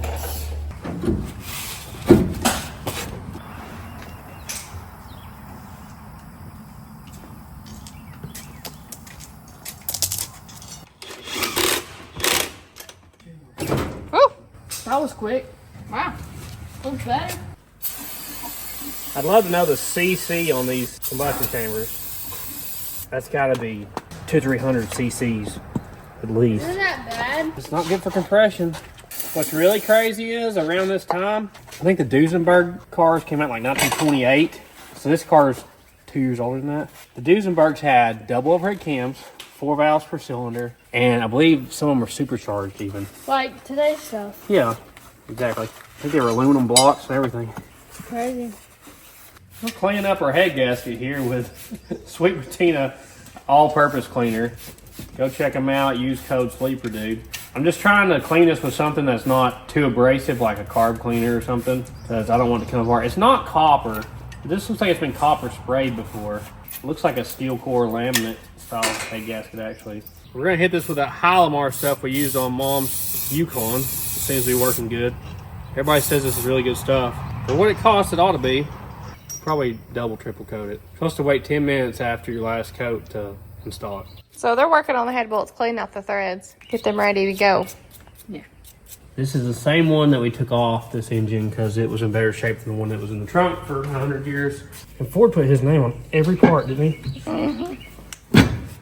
That Hylamar is supposed to stay soft forever and just continue to seal it up. At least that's the word on the street. And that one's lined up right there. That guy right there. Our nubs. Look at my fingies. Incredible. Guess I should wear gloves. Wonder why they only took 2 head bolts out and gave up. I don't know. Oh. I'm gonna zip these guys down with this because it doesn't do that much torque. Well, I was gonna get our oil pan cleaned up. I think it's the skinniest oil pan in the. Weird looking. I don't think I've ever seen a head bolt that has a bracket going through it, you know, like that.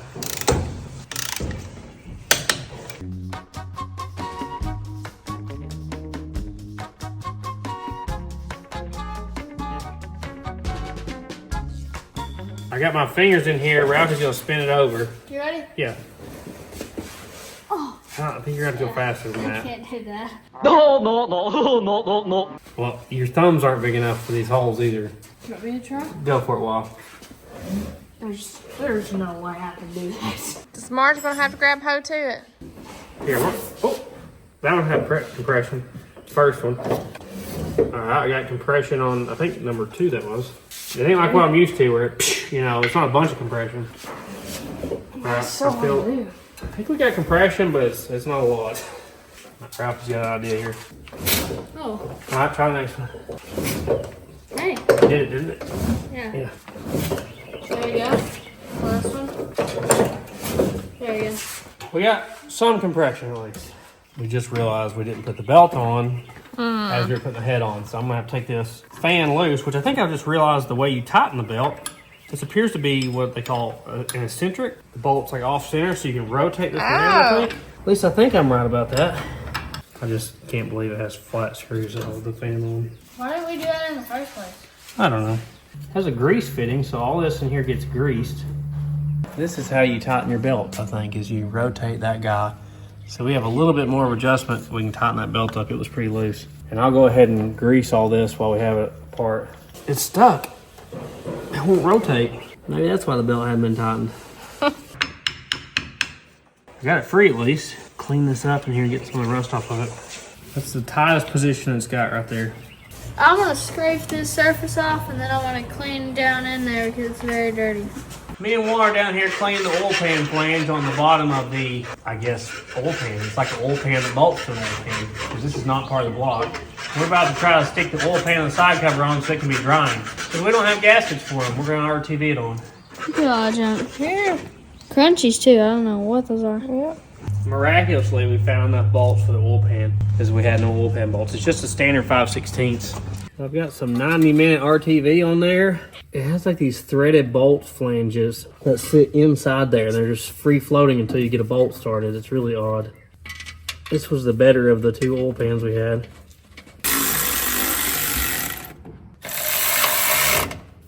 I'm going around with these by hand now to make sure they're all tight. We're gonna do the same thing here because we don't have a gasket. I'm not sure how critical this is because it has a hole in the side of it, so can't be too critical. Well, they kind of stop when you're at the right spot.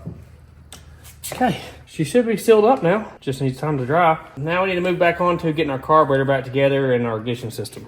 What's wrong, Ellie? Granny showed up? Oh, and Rocky's here. Well, look how he just gallops in. He's like Kramer. He swear just comes in like Kramer. He thinks there's something he's gonna miss out on, apparently. Hey, Granny, you remember these cars, don't you? Oh, gosh, guys. Can we take turns or something? Wow. We actually ran this through the ultrasonic cleaner while we were doing all this other work. Look how nice the brass cleaned up then. I hope this thing go back together. I'm a little worried because I think we took this guy out of the side. There's like another piece inside there I could see, and that piece is now just like flopping around in here. It's like a baffle. There's a loose little baffle in there that's like brass. Our housing is cracked as well. So that's a couple bad things. I don't have a replacement for it.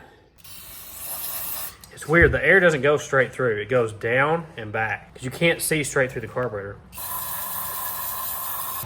I'm gonna see what the gas tank looks like. If I can get this one here. Yeah, I can't get this. Is it too tight? It's really, really stuck, yeah. Get you some pliers or something. Okay. This is our seat again, going back in place. Our needle and our float, which you would bend this tab to adjust your float level. So when it gets up to there, it shuts off fuel.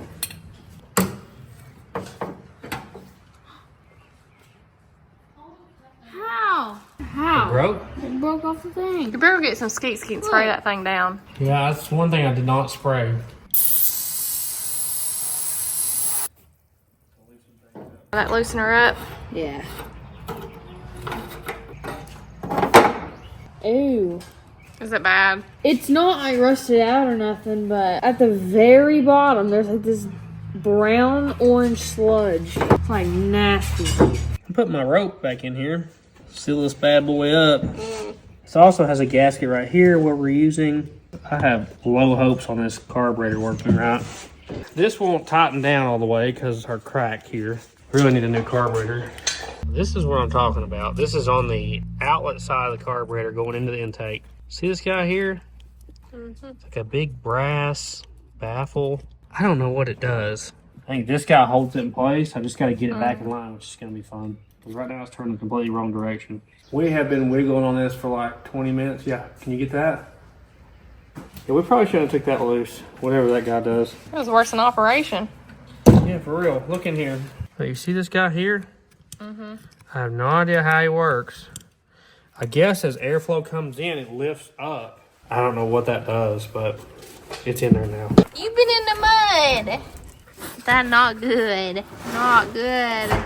I'm cleaning these old spark plugs up because that's pretty crusty. This has been modified as well. This is your sediment filter, which I believe should have like a wing nut style thing here, and it doesn't. This should have a fuel shut off right here, and it doesn't. So I don't know how that's working out. We're about to try to flush fuel down through these lines and see what happens. So this is your fuel filter basically there, guys. Got some paint thinner here. I'm gonna pour it down through the gas tank and we'll see. Ralph, you look in the cab, make sure it's not leaking out into the cab or something. Nothing's coming out yet. Oh, here it comes. Anything leaking in there? No. It's funny, it has like a little catch tray. Right. It's not dripping on the bottom or nothing? No. So that's the sediment filter. This one's... There it goes. There you go, there you go, there you go. Okay, well that looks pretty clear coming out of there. How do you keep this thing from flooding? There's no shutoff valve. We might should put an inline shutoff valve on that hose, you know? I don't know about y'all, that's good enough for me. You think that's good enough? Hopefully the sediment filter will catch anything else. I'll stick this back in here. And hooking back up our choke stuff here. Some big plugs in it. Yeah, they're really big. Like They wouldn't fit in our tester. Yeah, we were gonna throw them in there and see what they said, but no luck at all. I want to put a cotter pin in this, even though it didn't have one when we took it apart. You really don't want your throttle just doing its own thing. That's not a good deal. I figured out that these are like grease caps here. It's like your steering gear here. That's hilarious. You unscrew this cap, and like every couple 100 miles, you get to grease like 50 You just things. pack that thing full and pop it back on there?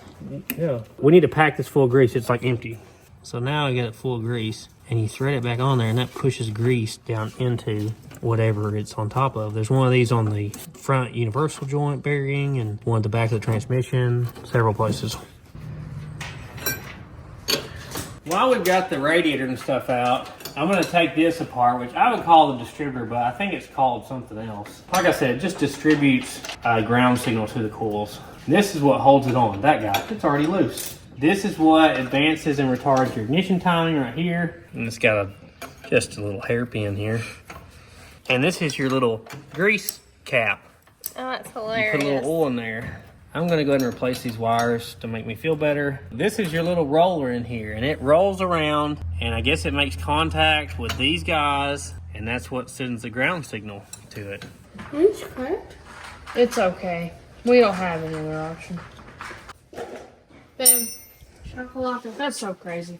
So since this is all wrapped up in horsehair here, I can't really tell which wire is which, so I'm going to set my tester on ohms. I'm going to put it on this connector and see which one of these makes a connection. There's a possibility we have a broke wire too, so there's a possibility that none of these make a connection. There. Oh, look at that. So that is the number one position. I'm gonna start making new wires. I've just got 4 different colors here. That way we don't get anything mixed up next time, even if it's all wrapped up. So it's been 1, 3, 4, and this should be 2. I'm just gonna verify just so I make sure I didn't mix anything up. Look at that, guys. So when you ohm something out, you're testing if it makes a connection. I'm gonna put a little bit of oil on our roller wheel here, not a whole lot. That'll give it a little lubrication for the rotation. Set this guy back in here, like that right there. Try our best to keep our wires off of our belt here. And then this guy back in there. This is all that holds it because it has to be able to move. So this goes to that one. That's there. So oddly enough, this is numbered opposite of what the firing order is. And best I can tell by looking at diagrams and stuff, this is the way it's supposed to be wired. This goes to number 1 cylinder, but this is where the number 4 wire goes. I don't know. Why do you think that's okay? It's a very rare seat, Robbie. Now we're going to move on to our coils here, which we haven't even removed. Hey, the contacts look pretty clean there. Cool.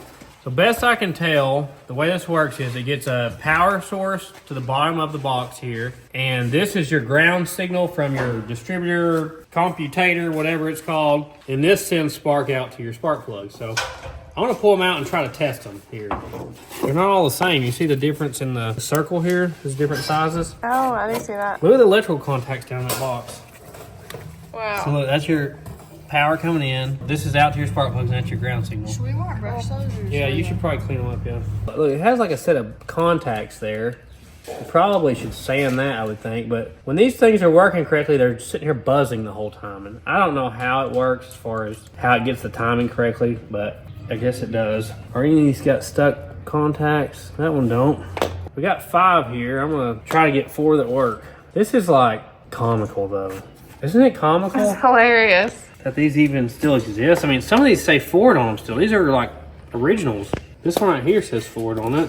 The contacts are stuck on this one. We got something in there, like a piece of dirt or something.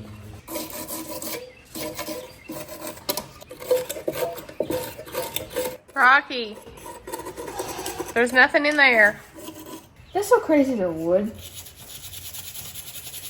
I like it. That's funny. Out of all the things I've worked on this car, that's the strangest one. Yeah. We have 6 volts of fury right here. No. Oh, come on, girl. It's like a circus around here, literal. That's Like awesome! Look, I saw it spark. Uh-huh. Yeah, it's fun. So cool. They call them buzz boxes or whatever. So that cools good. That is the coolest After thing. 100 years. Nothing. I probably didn't sand it down here. Oh, you didn't sand this yet? No, Oh, I only go ahead, sand go that ahead. one. The zombies come tomorrow. Y'all gonna be the only ones that know how to work on Maltese, probably. When the EMP hits and all of the new cars don't work anymore, y'all gonna be out here working on this Maltese, driving it. Nothing. Here, try it again. Nothing out of that one. Okay, we need 4 good ones, Oh, guys. look, there's 4 down there. Okay. That's okay. Oh, that's not good. Oh. That is so funny. Okay, 2s. That's good. We're getting some more. Ooh, that buzzed me. Okay, so that's Actually, like 3 good ones. No, I just got We hot. just need one more good one. Like she sang. Please work. Yay! That's tough. Like, get my close on that. Oh, you see it sparking. You'd know if you left your key on. That's for I sure. reckon. I'm gonna throw these in there. That's nice and brassy now. It's odd to me because this is more like a modern car than an older car to have 4 coil packs like this. I mean, you go and look at your brand new car out in the driveway, it has coil packs like this. Well, not like this, but you know.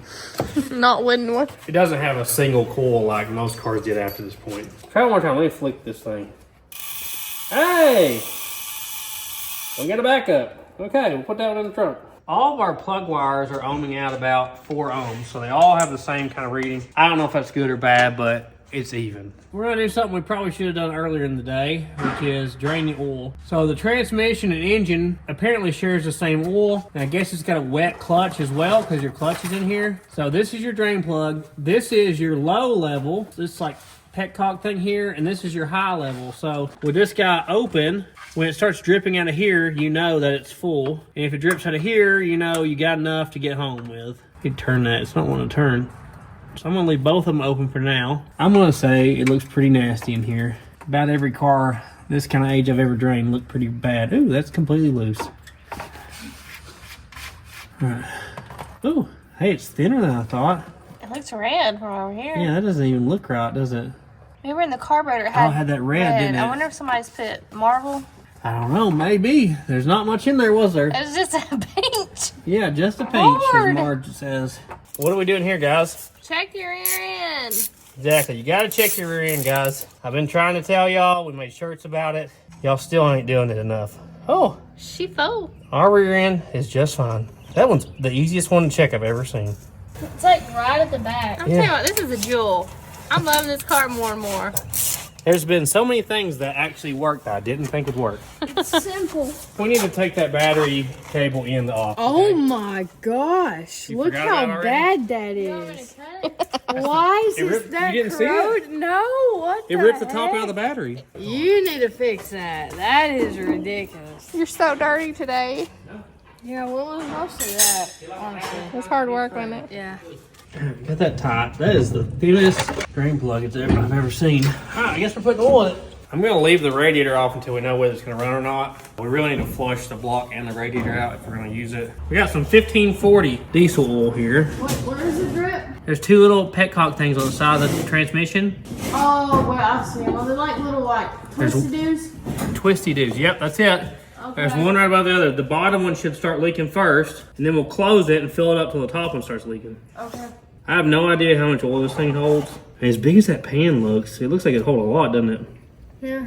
It just slings all that oil around. It doesn't need any oil at the top of the motor because there's no moving parts up top. Yeah. No oil filter. Good old days. Okay. It's dripping out of the bottom one. It is already? Yeah. It stopped leaking? Yeah. Okay. I'm going to keep pouring then. You tell me when it starts leaking out of the top one. Okay. What? This just came out of there, so Oh, awesome. maybe we could just keep it. Yeah. Not helping. It's full. Yeah, it's full. It's leaking out. I'll just. It was plugged up. Yeah. She poked a pick through that because the top port was not flowing any oil out. I'll tell you a channel I found lately, if you want to learn about motor oil things and not just people's opinions of motor oil, you should look up the Motor Oil Geek on YouTube. It's Lake Speed Jr. His dad was a NASCAR racer, and he is a motor oilologist or something, so I've learned a lot from him. Walkie, we don't eat wires, remember? We had a meeting about this.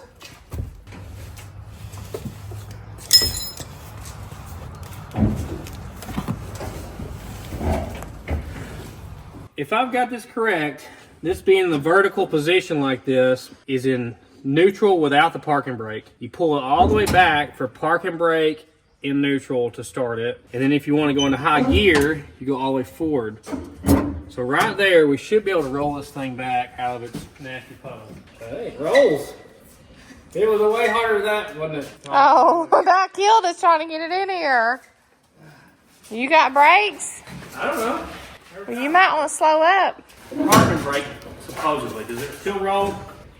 Yeah, it still rolls. Okay. I don't think we have a parking brake. Ralphie's going to try our key here. So the way this works is, I think this is your headlight switch here. And then this is your actual ignition switch. So that turns it on mag. Oh, so it does spin. Well, that's good because we don't have a key. I go back this way. This is your battery. The coil should come on if we hook a battery up to it. And this turns it on mag where the magneto takes over once it's running. In theory.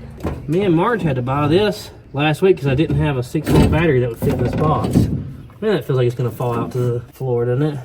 It ain't. It's supposed to be negative ground. Rocky just climbed in the car. Oh, no. Rocky, you're not What are driving. you doing? Hey, not the interior, dude. Get him, get him. You're out. You're done. Come on, get out. Golly, Rocky. Yeah, this is not in the best shape. Okay. No sparks. Is it even going to fit on there? We may have to replace that, Ralph. Yeah, that's pretty After bad. all that. But the bottom's ate off of it. All right, we're going to put it in on that. This is fabric wrap too. Amazing. There you go. The acid just ate that off there. It's got extra length though. Henry was thinking about us.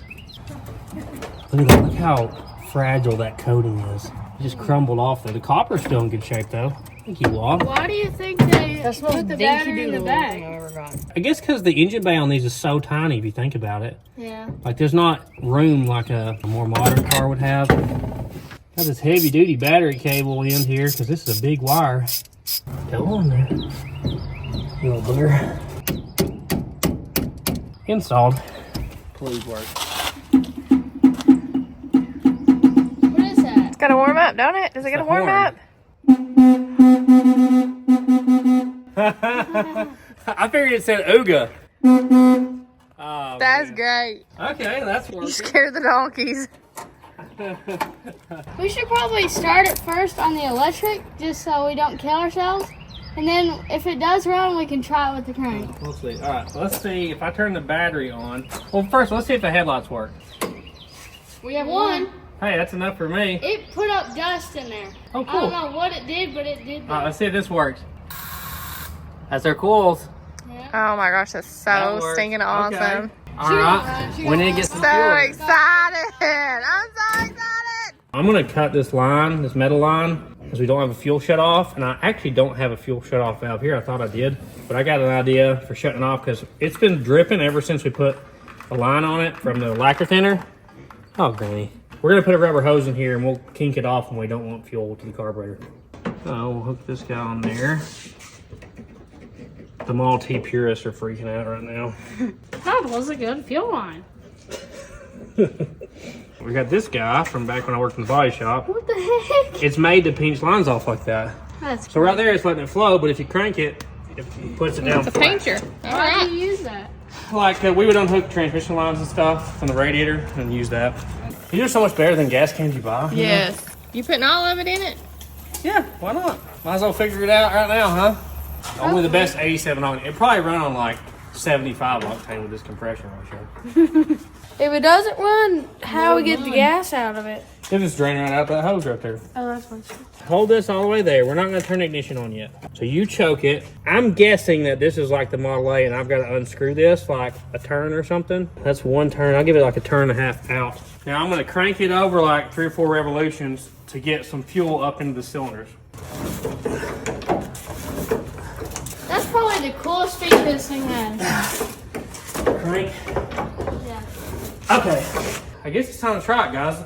Don't get in front of it or behind it, okay? Get beside it. We don't know if our starter button works. There's just not enough room in this car. So I've got the ignition retarded, and I've got like a little bit of throttle. There we go. I forgot how slow it starts. Come on.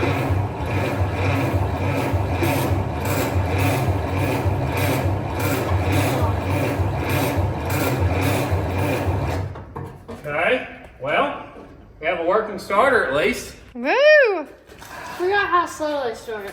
It didn't try at all there, did it? No. You had the choke on? Uh-huh. Maybe we should try with choke off then. Okay. I'm gonna hit the button and get it spin and then turn the ignition on. Yeah.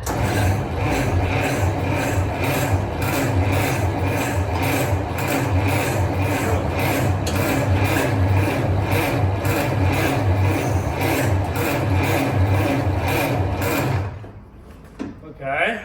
12 volts. Did you already say 12 volts? Just saying. Let's fry the system. I don't think I can hand crank it faster than that. No. No.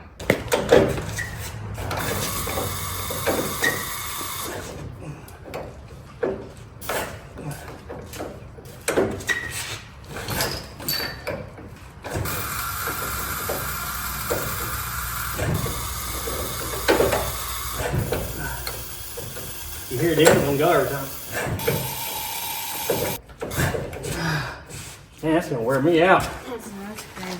Try different things with the choke. I'll mess with the throttle. Okay.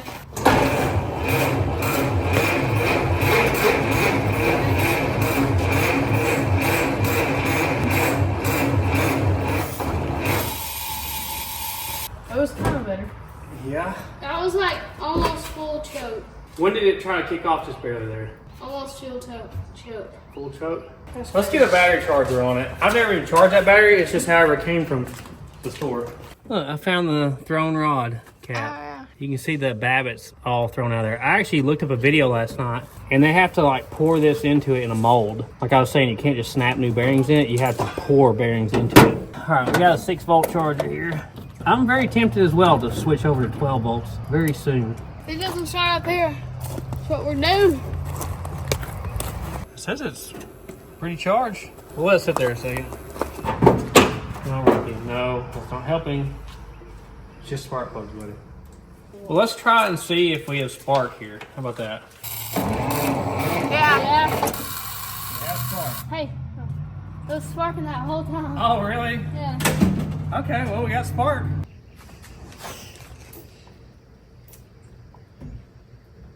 We're gonna try it again. She about to go. It burnt stuff because it came out of the exhaust. Okay. So it did fire.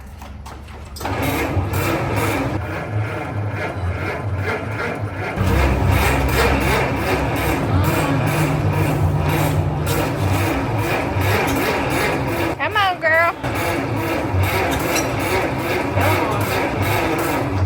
Oh, 12 volts. it's so close. She wants to. It does really want to go. You can see it every now and then blowing up, jump out of here. Yeah, I blow up a little bit of smoke out of there. We've let it cool for a little bit here. Our starter doesn't seem too hot. I'm gonna put this thing on engine crank, 50 amp, and try it. This thing's gonna be cooking. What's 50 amp mean? Come on, go close. Hey, come on.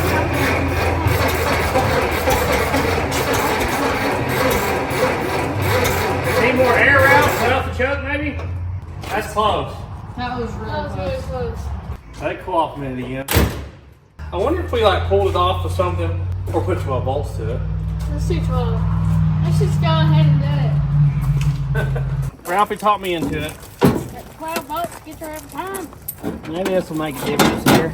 Maybe we can get it started on 12 the first time, because usually once they start once, and you know, they kind of clean up the cylinders and the valve seats a little better, get hot, they'll start better after that. This is actually a little smaller battery. Got more juice, don't it? Yeah. This thing, man, never seen this many volts. All right, y'all ready? Yeah. 12 volts.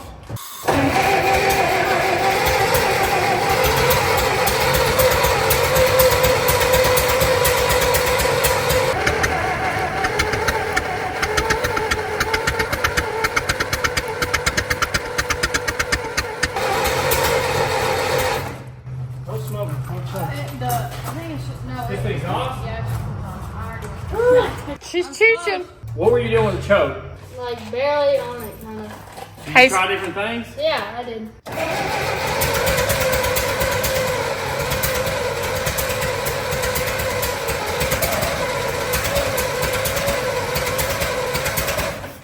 Why isn't that starting? That don't make any sense. does Ralphie need to change what he's doing with the choke? I let off and it was doing its best. So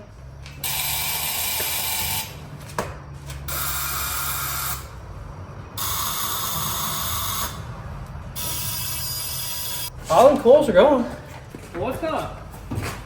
can we add 6 on and make it 18? So it No, we don't need 18 volts.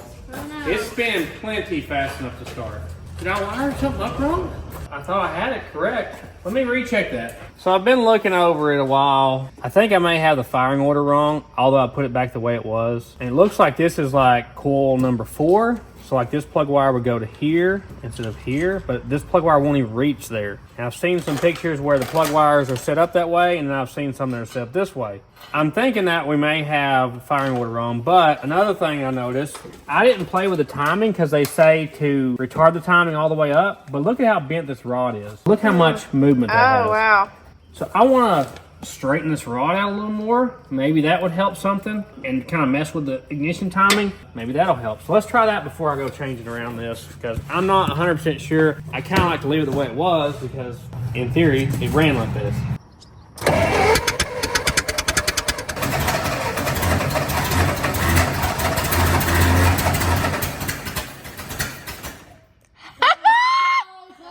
That was running a little bit. I moved the timing. Is the fuel on? Did you uncrank that? Yeah, I did. All right, let's try it again. Come on. She trying. That was so cool.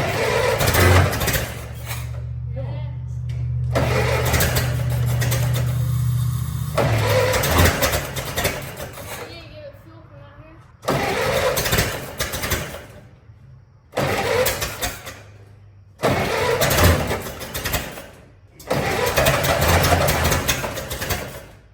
I want it to stay running.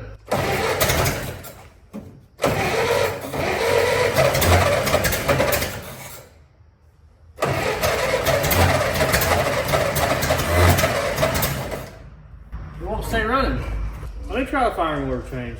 Because it's firing, but it won't stay running. Okay. I think that's what you need to do. Well, at least you got it Close to 5. Uh-huh. I think that's good.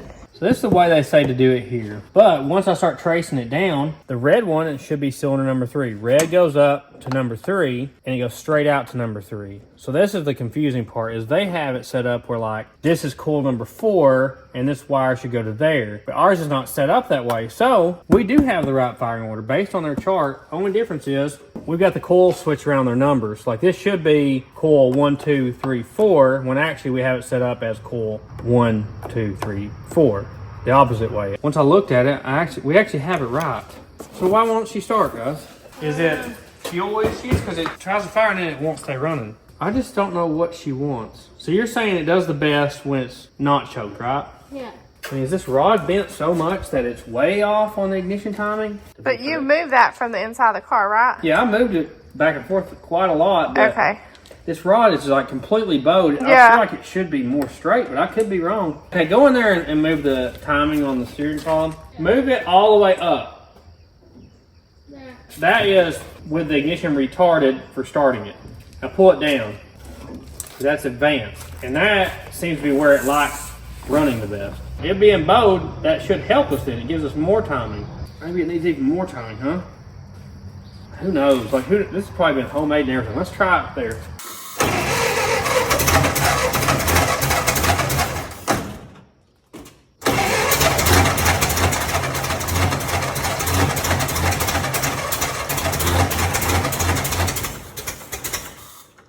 I want to stay running. I don't know. She wants to. I don't think it has enough fuel. It wouldn't fire if it wasn't getting any fuel. If it wasn't getting enough fuel when you choked it, it would run better. Maybe that needle thing needs to be adjusted. Yeah, give it a few knocks on the side of that carburetor in case something's stuck. I'm gonna crank this needle in to, in theory, give it less fuel. Let's see what that does. You think it's giving it too much? I don't know. Trying to mess with the choke? Whatever you think. That was better.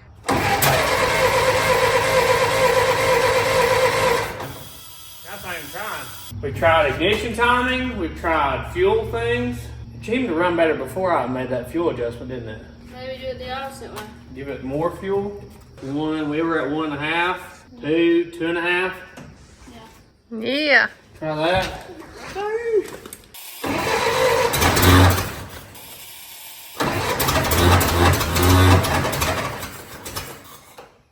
She better. She get better. I think the timing needs to go that way. It seems to fire off the best when I give it a lot of throttle and the timing about in the middle. What about you? No choke or choke? Like, barely any. You can't really spin it over any faster than that. It's already at double the voltage it normally should have. It's definitely getting fuel. It's definitely getting fire. It could be triple. It is 100 years old, so. We know that the camshaft's working because we watched all the valves working. I wouldn't think it would have jumped time because these are gear driven. They don't have a chain. We've verified our firing order. We know all 4 coils are working. All of our plug wires ohm out the same. We don't have a brand new set of plugs here to throw in it. Let's pull the plugs and look at them. See what these look like. Nice fuel. It won't fit in our spark plug tester. It's definitely getting fuel. Is it too much fuel? Maybe, I don't know. Well, they all look kind of flooded looking, but the front and back, look, the ceramic's cracked on that one. See that? Mm-hmm. Oh, the ceramic's cracked on all of them. Look at that. These are wizards. I ain't never heard of a wizard spark The plug. worst set of spark plugs we've ever had. Yeah. We're going to go ahead and clean these plugs. I actually called the parts stores. One of the parts stores in town can have me one in 2 days. Another parts store can have me 3 of them tomorrow morning. So I went ahead and ordered both of those. Hoping that one of them's right. It's actually like a pipe thread. Do you see that? How it tapers? Mm-hmm. It's so weird. So I'm going to clean these. I actually had to cut some splits in here to even get this to fit. Stalking prey. Well, that's a little better, isn't it? Yeah. That's the nastiest looking one right there. It looks a lot better. Yeah. It looks a lot better. So I took the one out that had the broke ceramic at the base. This is a Champion, this is a Wizard, and these 2 are no-namers, so that's what we're going with for now. You can't just go to the parts store and grab these when you want one. I guess I should have ordered some. Hopefully, if it is flooded out, that'll let it air out for a while. All right, let's try it one more time tonight. We're gonna try starting fluid. I don't really like to use it, but we'll see what that does.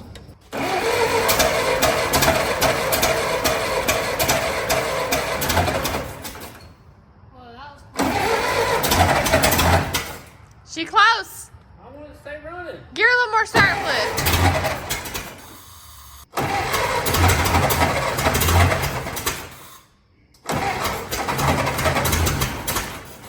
Just stay running. Give her a sprayer out. Hey! You got it, you got it. Woo!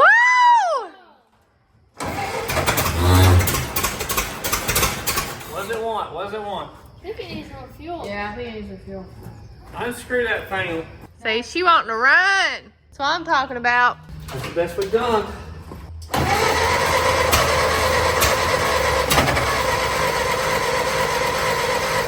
Alright, we don't want to burn the starter up. You got close. It kind of ran right there. They kind of ran. That was pretty good. I just wondered if we like pulled it with the truck, what it would do, if it would eventually kick over. I just hate to hurt the starter. Like we're really putting strain on it, you know? Yeah. One try. Will it roll back?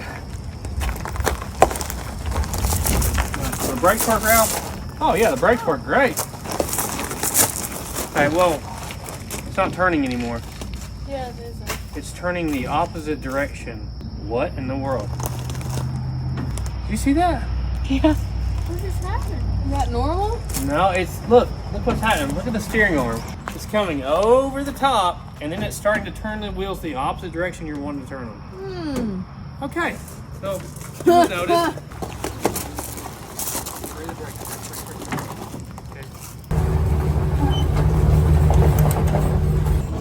Alright, let me try high gear.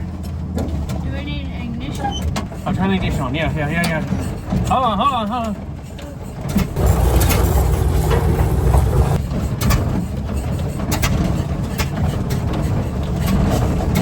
Come on, girl. Come on. Faster! Go, go. Probably shouldn't have told her that. It's running? Is it? Yep. No, I don't know if it's running. Well, I think it's just spinning really fast. Oh my gosh. okay, it wasn't. Okay. Whoa. Hey. Okay. Whoa.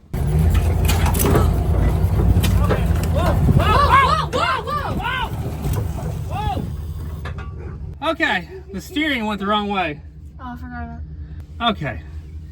I shouldn't have told Marge to go faster. For sure. That was about a disaster. It steered the wrong direction. That was crazy. Hey, you know, it's a really good thing it has brakes. Yes, it is. I would have went through the house. Oh, gosh. Oh, that was close. That was crazy. terrible. That was crazy is what that was. I have informed Marge to be a little slower in the curves. And we're going to try this again. I have like no turning radius to the left. No, not really, but go.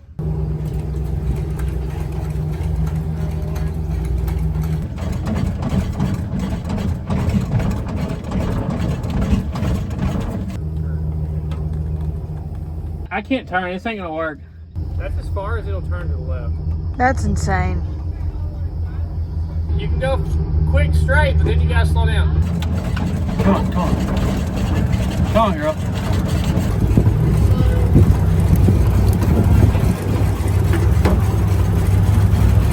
It's not even firing, is it? I don't know if the ignition's buzzing.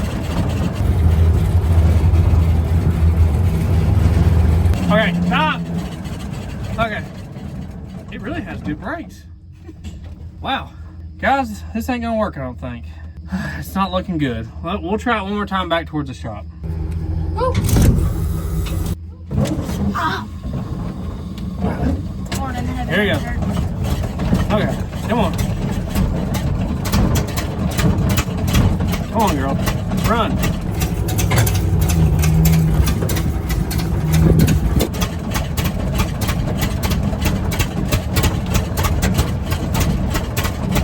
Oh, wow. It just don't sound like it's running all cylinders, does it?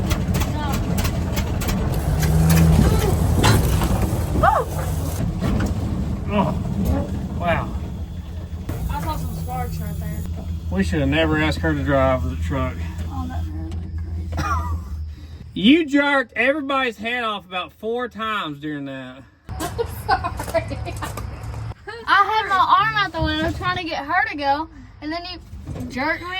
We were not ready for you to take off at all. I thought you said go.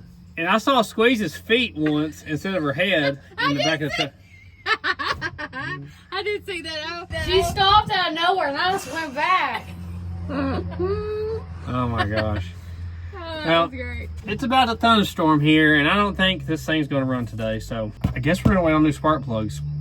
I just don't know what else to do. Do you? No. I'm going to try it one more time just off the pedal here. What do you say? Why not? He's trying it.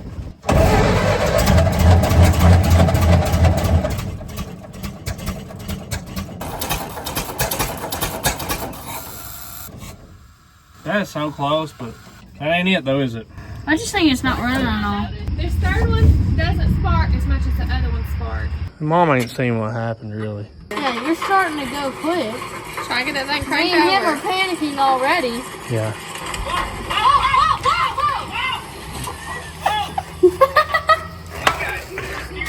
You would have freaked out if you were in that car. You would have killed us. Yes. Oh my It was so much more dramatic than real life. Yeah, because I was going right towards our house. I saw his face and I was so shocked.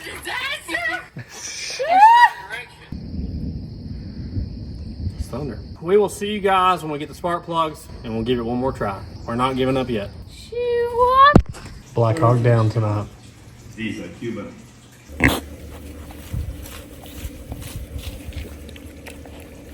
Watermelon snack. She answers any question you ask her. Well, it's actually been a couple days. The first set of spark plugs that was supposed to come in the next day was wrong. It was for a Model A. Actually, O'Reilly's was the only parts store I called that their system went back this far. And I can't believe it, but they got me a brand new set of Model T spark plugs. That's awesome. That's crazy. And a full set of plugs for it was $12. I was really surprised because if you look on like eBay, you can spend like $60 or more on a set of plugs for this. Oh, wow. It's crazy. Oh, maybe they had a bunch of old stock. I don't know. So before I throw these in here, I want to do a quick compression test on this thing because it may just be really wore out and just not enough compression to fire. And I want to pull the carburetor ball off and check and see how filthy that is, if there's any trash that's got in it. Then we'll try to start this thing again with the new plugs. Awesome. And maybe we'll have a different outcome. I need you to hit the starter with your foot when I tell you. Wait, that's how it starts? I didn't even know. Yeah, all the old cars usually had foot starters instead of like a key starter. On a modern-ish non-flathead engine, you probably need like 90 PSI at least in the cylinders. I mean, some race motors that we've had have had like over 200. We'll see what this guy has. All right, hit it, Ralph. Oh, Jesus. Okay, let's go out of gear. Sorry about that, guys. Don't worry. I'm so not used to this car. Scare me to death. You gotta pull the parking brake back to vertical. We should be out of gear now, in theory. She was ready to go, wasn't she? Yeah, she was. All right. I'm gonna say 37 on that one. 37? That's really low. I don't know what stock would be. 37 seems low to me. We know the one behind it is in worse shape by looking at it. You know, it's got Oh, yeah, some of because it's got ridges the in it. messed up part. Okay, that one's a little higher. What? That's probably 40. So we have the throttle open and the ignition off. Oh, 0. Are you being serious? Yep. Yep. Well, they're even. That's about maybe a touch over 40, maybe. We got a dead hole. Only thing I can think of from what we've seen that would cause that is maybe the valve seat is not. That's the cylinder that had a stuck valve, right? Yeah. I don't think we have a stuck valve again. I mean, I could probably tell through the spark plug hole. Spin it over, Ralph. We did have a stuck valve. That same valve stuck again. It's not going up and down? Why is that? While it's still open, I'm going to give it a little bit of spray there just to lubricate the valve stem back in there. Maybe we can tap this down. Put it right back down, didn't it? All right, let's hand crank it. Wad, do you think you can hand crank it? Okay, the valve's opening. And the valve is not closing all the way. All right, how does that valve get stuck again? Do we have a broke valve spring? Let me pull this side cover off real quick. Every Model T came with a toolkit when they were sold new. That's awesome. Yeah, we ain't got that. Somebody pawned that. Glued down. I'd like to know who did that. It's not broke. There it goes up. I think the lifter's not going all the way down. Yep, it's the lifter. Do we not have enough spring pressure to push it down or something? Spray the lifter that sticks out right there. Oh man, man, that is a terrible shot. Terrible. Okay. Oh, they already know that if they watch the ARM channel though. Hey, you can't even see straight. What other engine could you get to the lifter that fast? I mean, 5 minutes you're to the lifter, you know? Yeah. It's not wanting to spin. There. So our lifter's messed up. If we had more spring pressure, go give me some flat washers, Ralph. Oopsie. Did I drop it? Oh, Lord. There you are. Oh, I dropped it again. Okay. We're good, guys. If I can get the spring retainer out, I can maybe shim the spring. Okay, there's our retainer. Ooh. I don't know what coil bond is on these 98-year-old valve springs. We'll put a couple of shims in there and see what she does. That's all I'm gonna do. Those are about perfect, aren't they? Yeah. Get this over the top of the lifter. They may have did this back in the day to get a little more RPM out of them, huh? Go back in there. Might be too much for this pin, huh? You mean coat hanger? Yeah. There you go. Should have an increase in spring pressure. Yeah, you can let off that. That's going up. And it went down. Let's recompression test it. All right. We got it. Got about 40 PSI now. Throw them plugs in her. I'm excited now. We need to look at our carburetor too. Okay? Oh, I forgot. You want me to throw them in while you're taking it off? Well, sure, yeah. I think that's good, Ralph. Just don't want it falling down the road. Is this got gas in it? Probably not. Ain't got no gas in it. That doesn't look plugged up or anything. Our needle's working.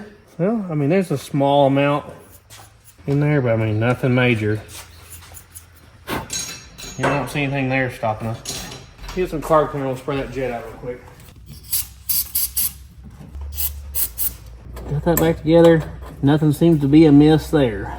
I'm gonna spray down through this main jet here too, just to make sure we're clean. Here goes nothing.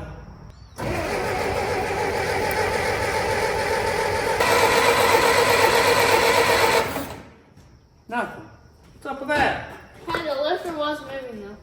Oh yeah, we left the side cover out.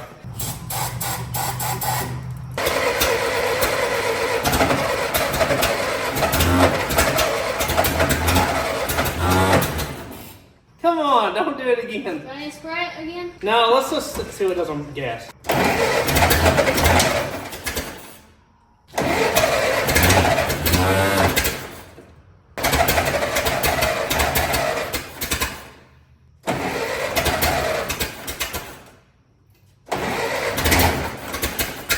Seems like the timing right there in the middle.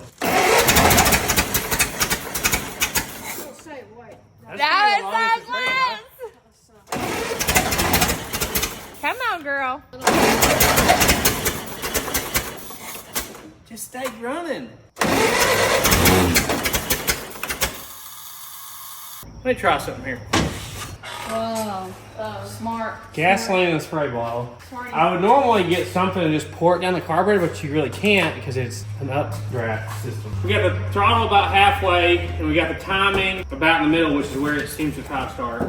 We're gonna try this again. I'm gonna keep spraying this, see if it's a carb issue. Go.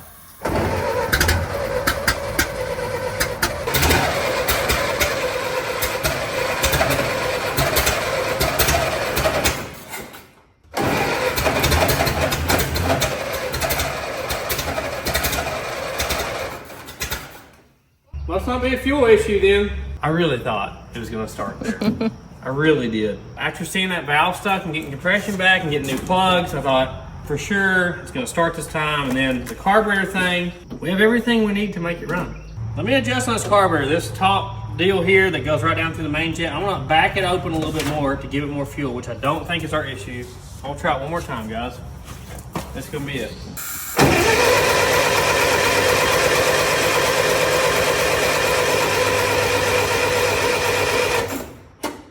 More air didn't help, more fuel didn't help. Choke, no choke, adjusting the carb. We know we got some compression. Maybe it's just not enough compression, you know? It might just be shot out. I don't know, guys. Let us know in the comments. Is there something else we should have tried? I think aside from rebuilding it, I don't know what else to really do. I guess we're gonna call it here, guys. We gave it our best shot, didn't we? She choosed a little bit. And it did kind of run. It kind of ran. I about ran you through the house. Yeah. Yeah, you definitely about pulled me through the house, yes. Yeah, it's got some definite safety issues with the steering. I don't think you'd be going out the road without fixing that. It turns right good, but don't turn left, so obviously there's something under there bent that just needs to be fixed. I really thought it was gonna start today. We tried, Squeezle. Yeah. We tried our best. I thought we had it, guys. I really did. I had really low hopes at the beginning, and the farther along we got, I was like, this thing's probably gonna start. And then she didn't. She did come a long way. That doesn't mean it's the end of this car, for sure. We definitely plan on keeping this car. I've always liked Model A's, Model T's, 32 Ford. I guess that's a Model B. You know, my grandpa has a Model A still. I think we're gonna build this one. I don't think it will be a stock power plant though. I think we'll Wink, wink. upgrade it somehow. I don't know exactly what's gonna go in it, but something. Pouring out for your homies. Exactly.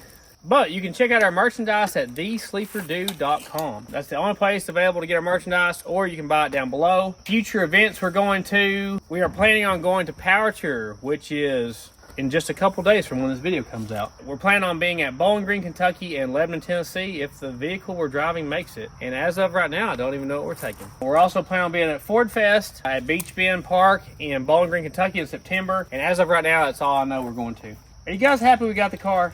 Yeah, I really like it. I love this thing, man. I love it. I was really hoping to drive it. We have like a little local car show coming up in like a week or so. I was thinking about driving it to that, but not gonna work out. We need to do a cleanup on it. Maybe wipe it down with some of that sweet patina, huh? That'd be good. Yeah.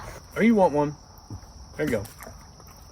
Big thank you to Coker for their help with this. It made it 100 times easier to move. Like, Oh my gosh, me and Tosh really struggled trying to move this thing. Remember, guys, watch your marketplace messages. You never know. You can check out our second channel at Sleeper Dude 2. You can check out our third channel at Sleeper Dude Armed. You can check us out on Instagram, Facebook, and TikTok at Sleeper Dude 88. You got it, didn't you? Shots, please. We're going to be getting back on the Falcon soon. You can expect an engine build on that. I got all the parts here for that. We got to get back on the Metromont and fix the axle issue. That's supposed to be on its way in the mail right now. And the Fairmont Futura, I got the parts here for it. So I'm super excited to put that thing back together. All right, well, let's go see the animals and give them some little treats. Woo. You know, I think there's a life lesson in this. It don't always work out perfectly, you know? Exactly. And when it don't work out perfect, you can either delete the footage or you can be real and just put it out there to the folks. Oh, it's out there. Speaking of out there, Tater's out there. Oh my god! He's attacking. You're not supposed to be out here killing. He loves to come out here and hunt innocent things. I got Murphy's own can today. Oh, he gets a special can today. He is a big boy. Murphy, look, you got a whole can to yourself. Hey, Oh. Oh, Granny says it was his can. get him, Murph. He don't know where they went. He's on it now. Oh wow, he's scorpion. He's vacuuming up like a Oric Granny, Excel. we gotta share, Granny. Here's Rocky. Has you been good? No, you've been bad. All right, Granny. That's what everybody wants to see. Hey, buddy. Whee! Big. Come on, she's moving slow today. Come on. Oh, here it is. We're gonna go. Oh, look, she kicked it up. Hey, girl. Good stuff.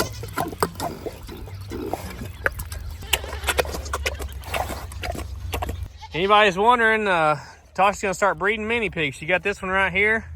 And That's not true. once she finds a male, they're gonna be breeding mini pigs, right? Selling them. Oh, somebody did that. Oh, they did all right. Did be a good one. They ought to be about the size of your hand when they're full grown. Oh, George, not the livestock.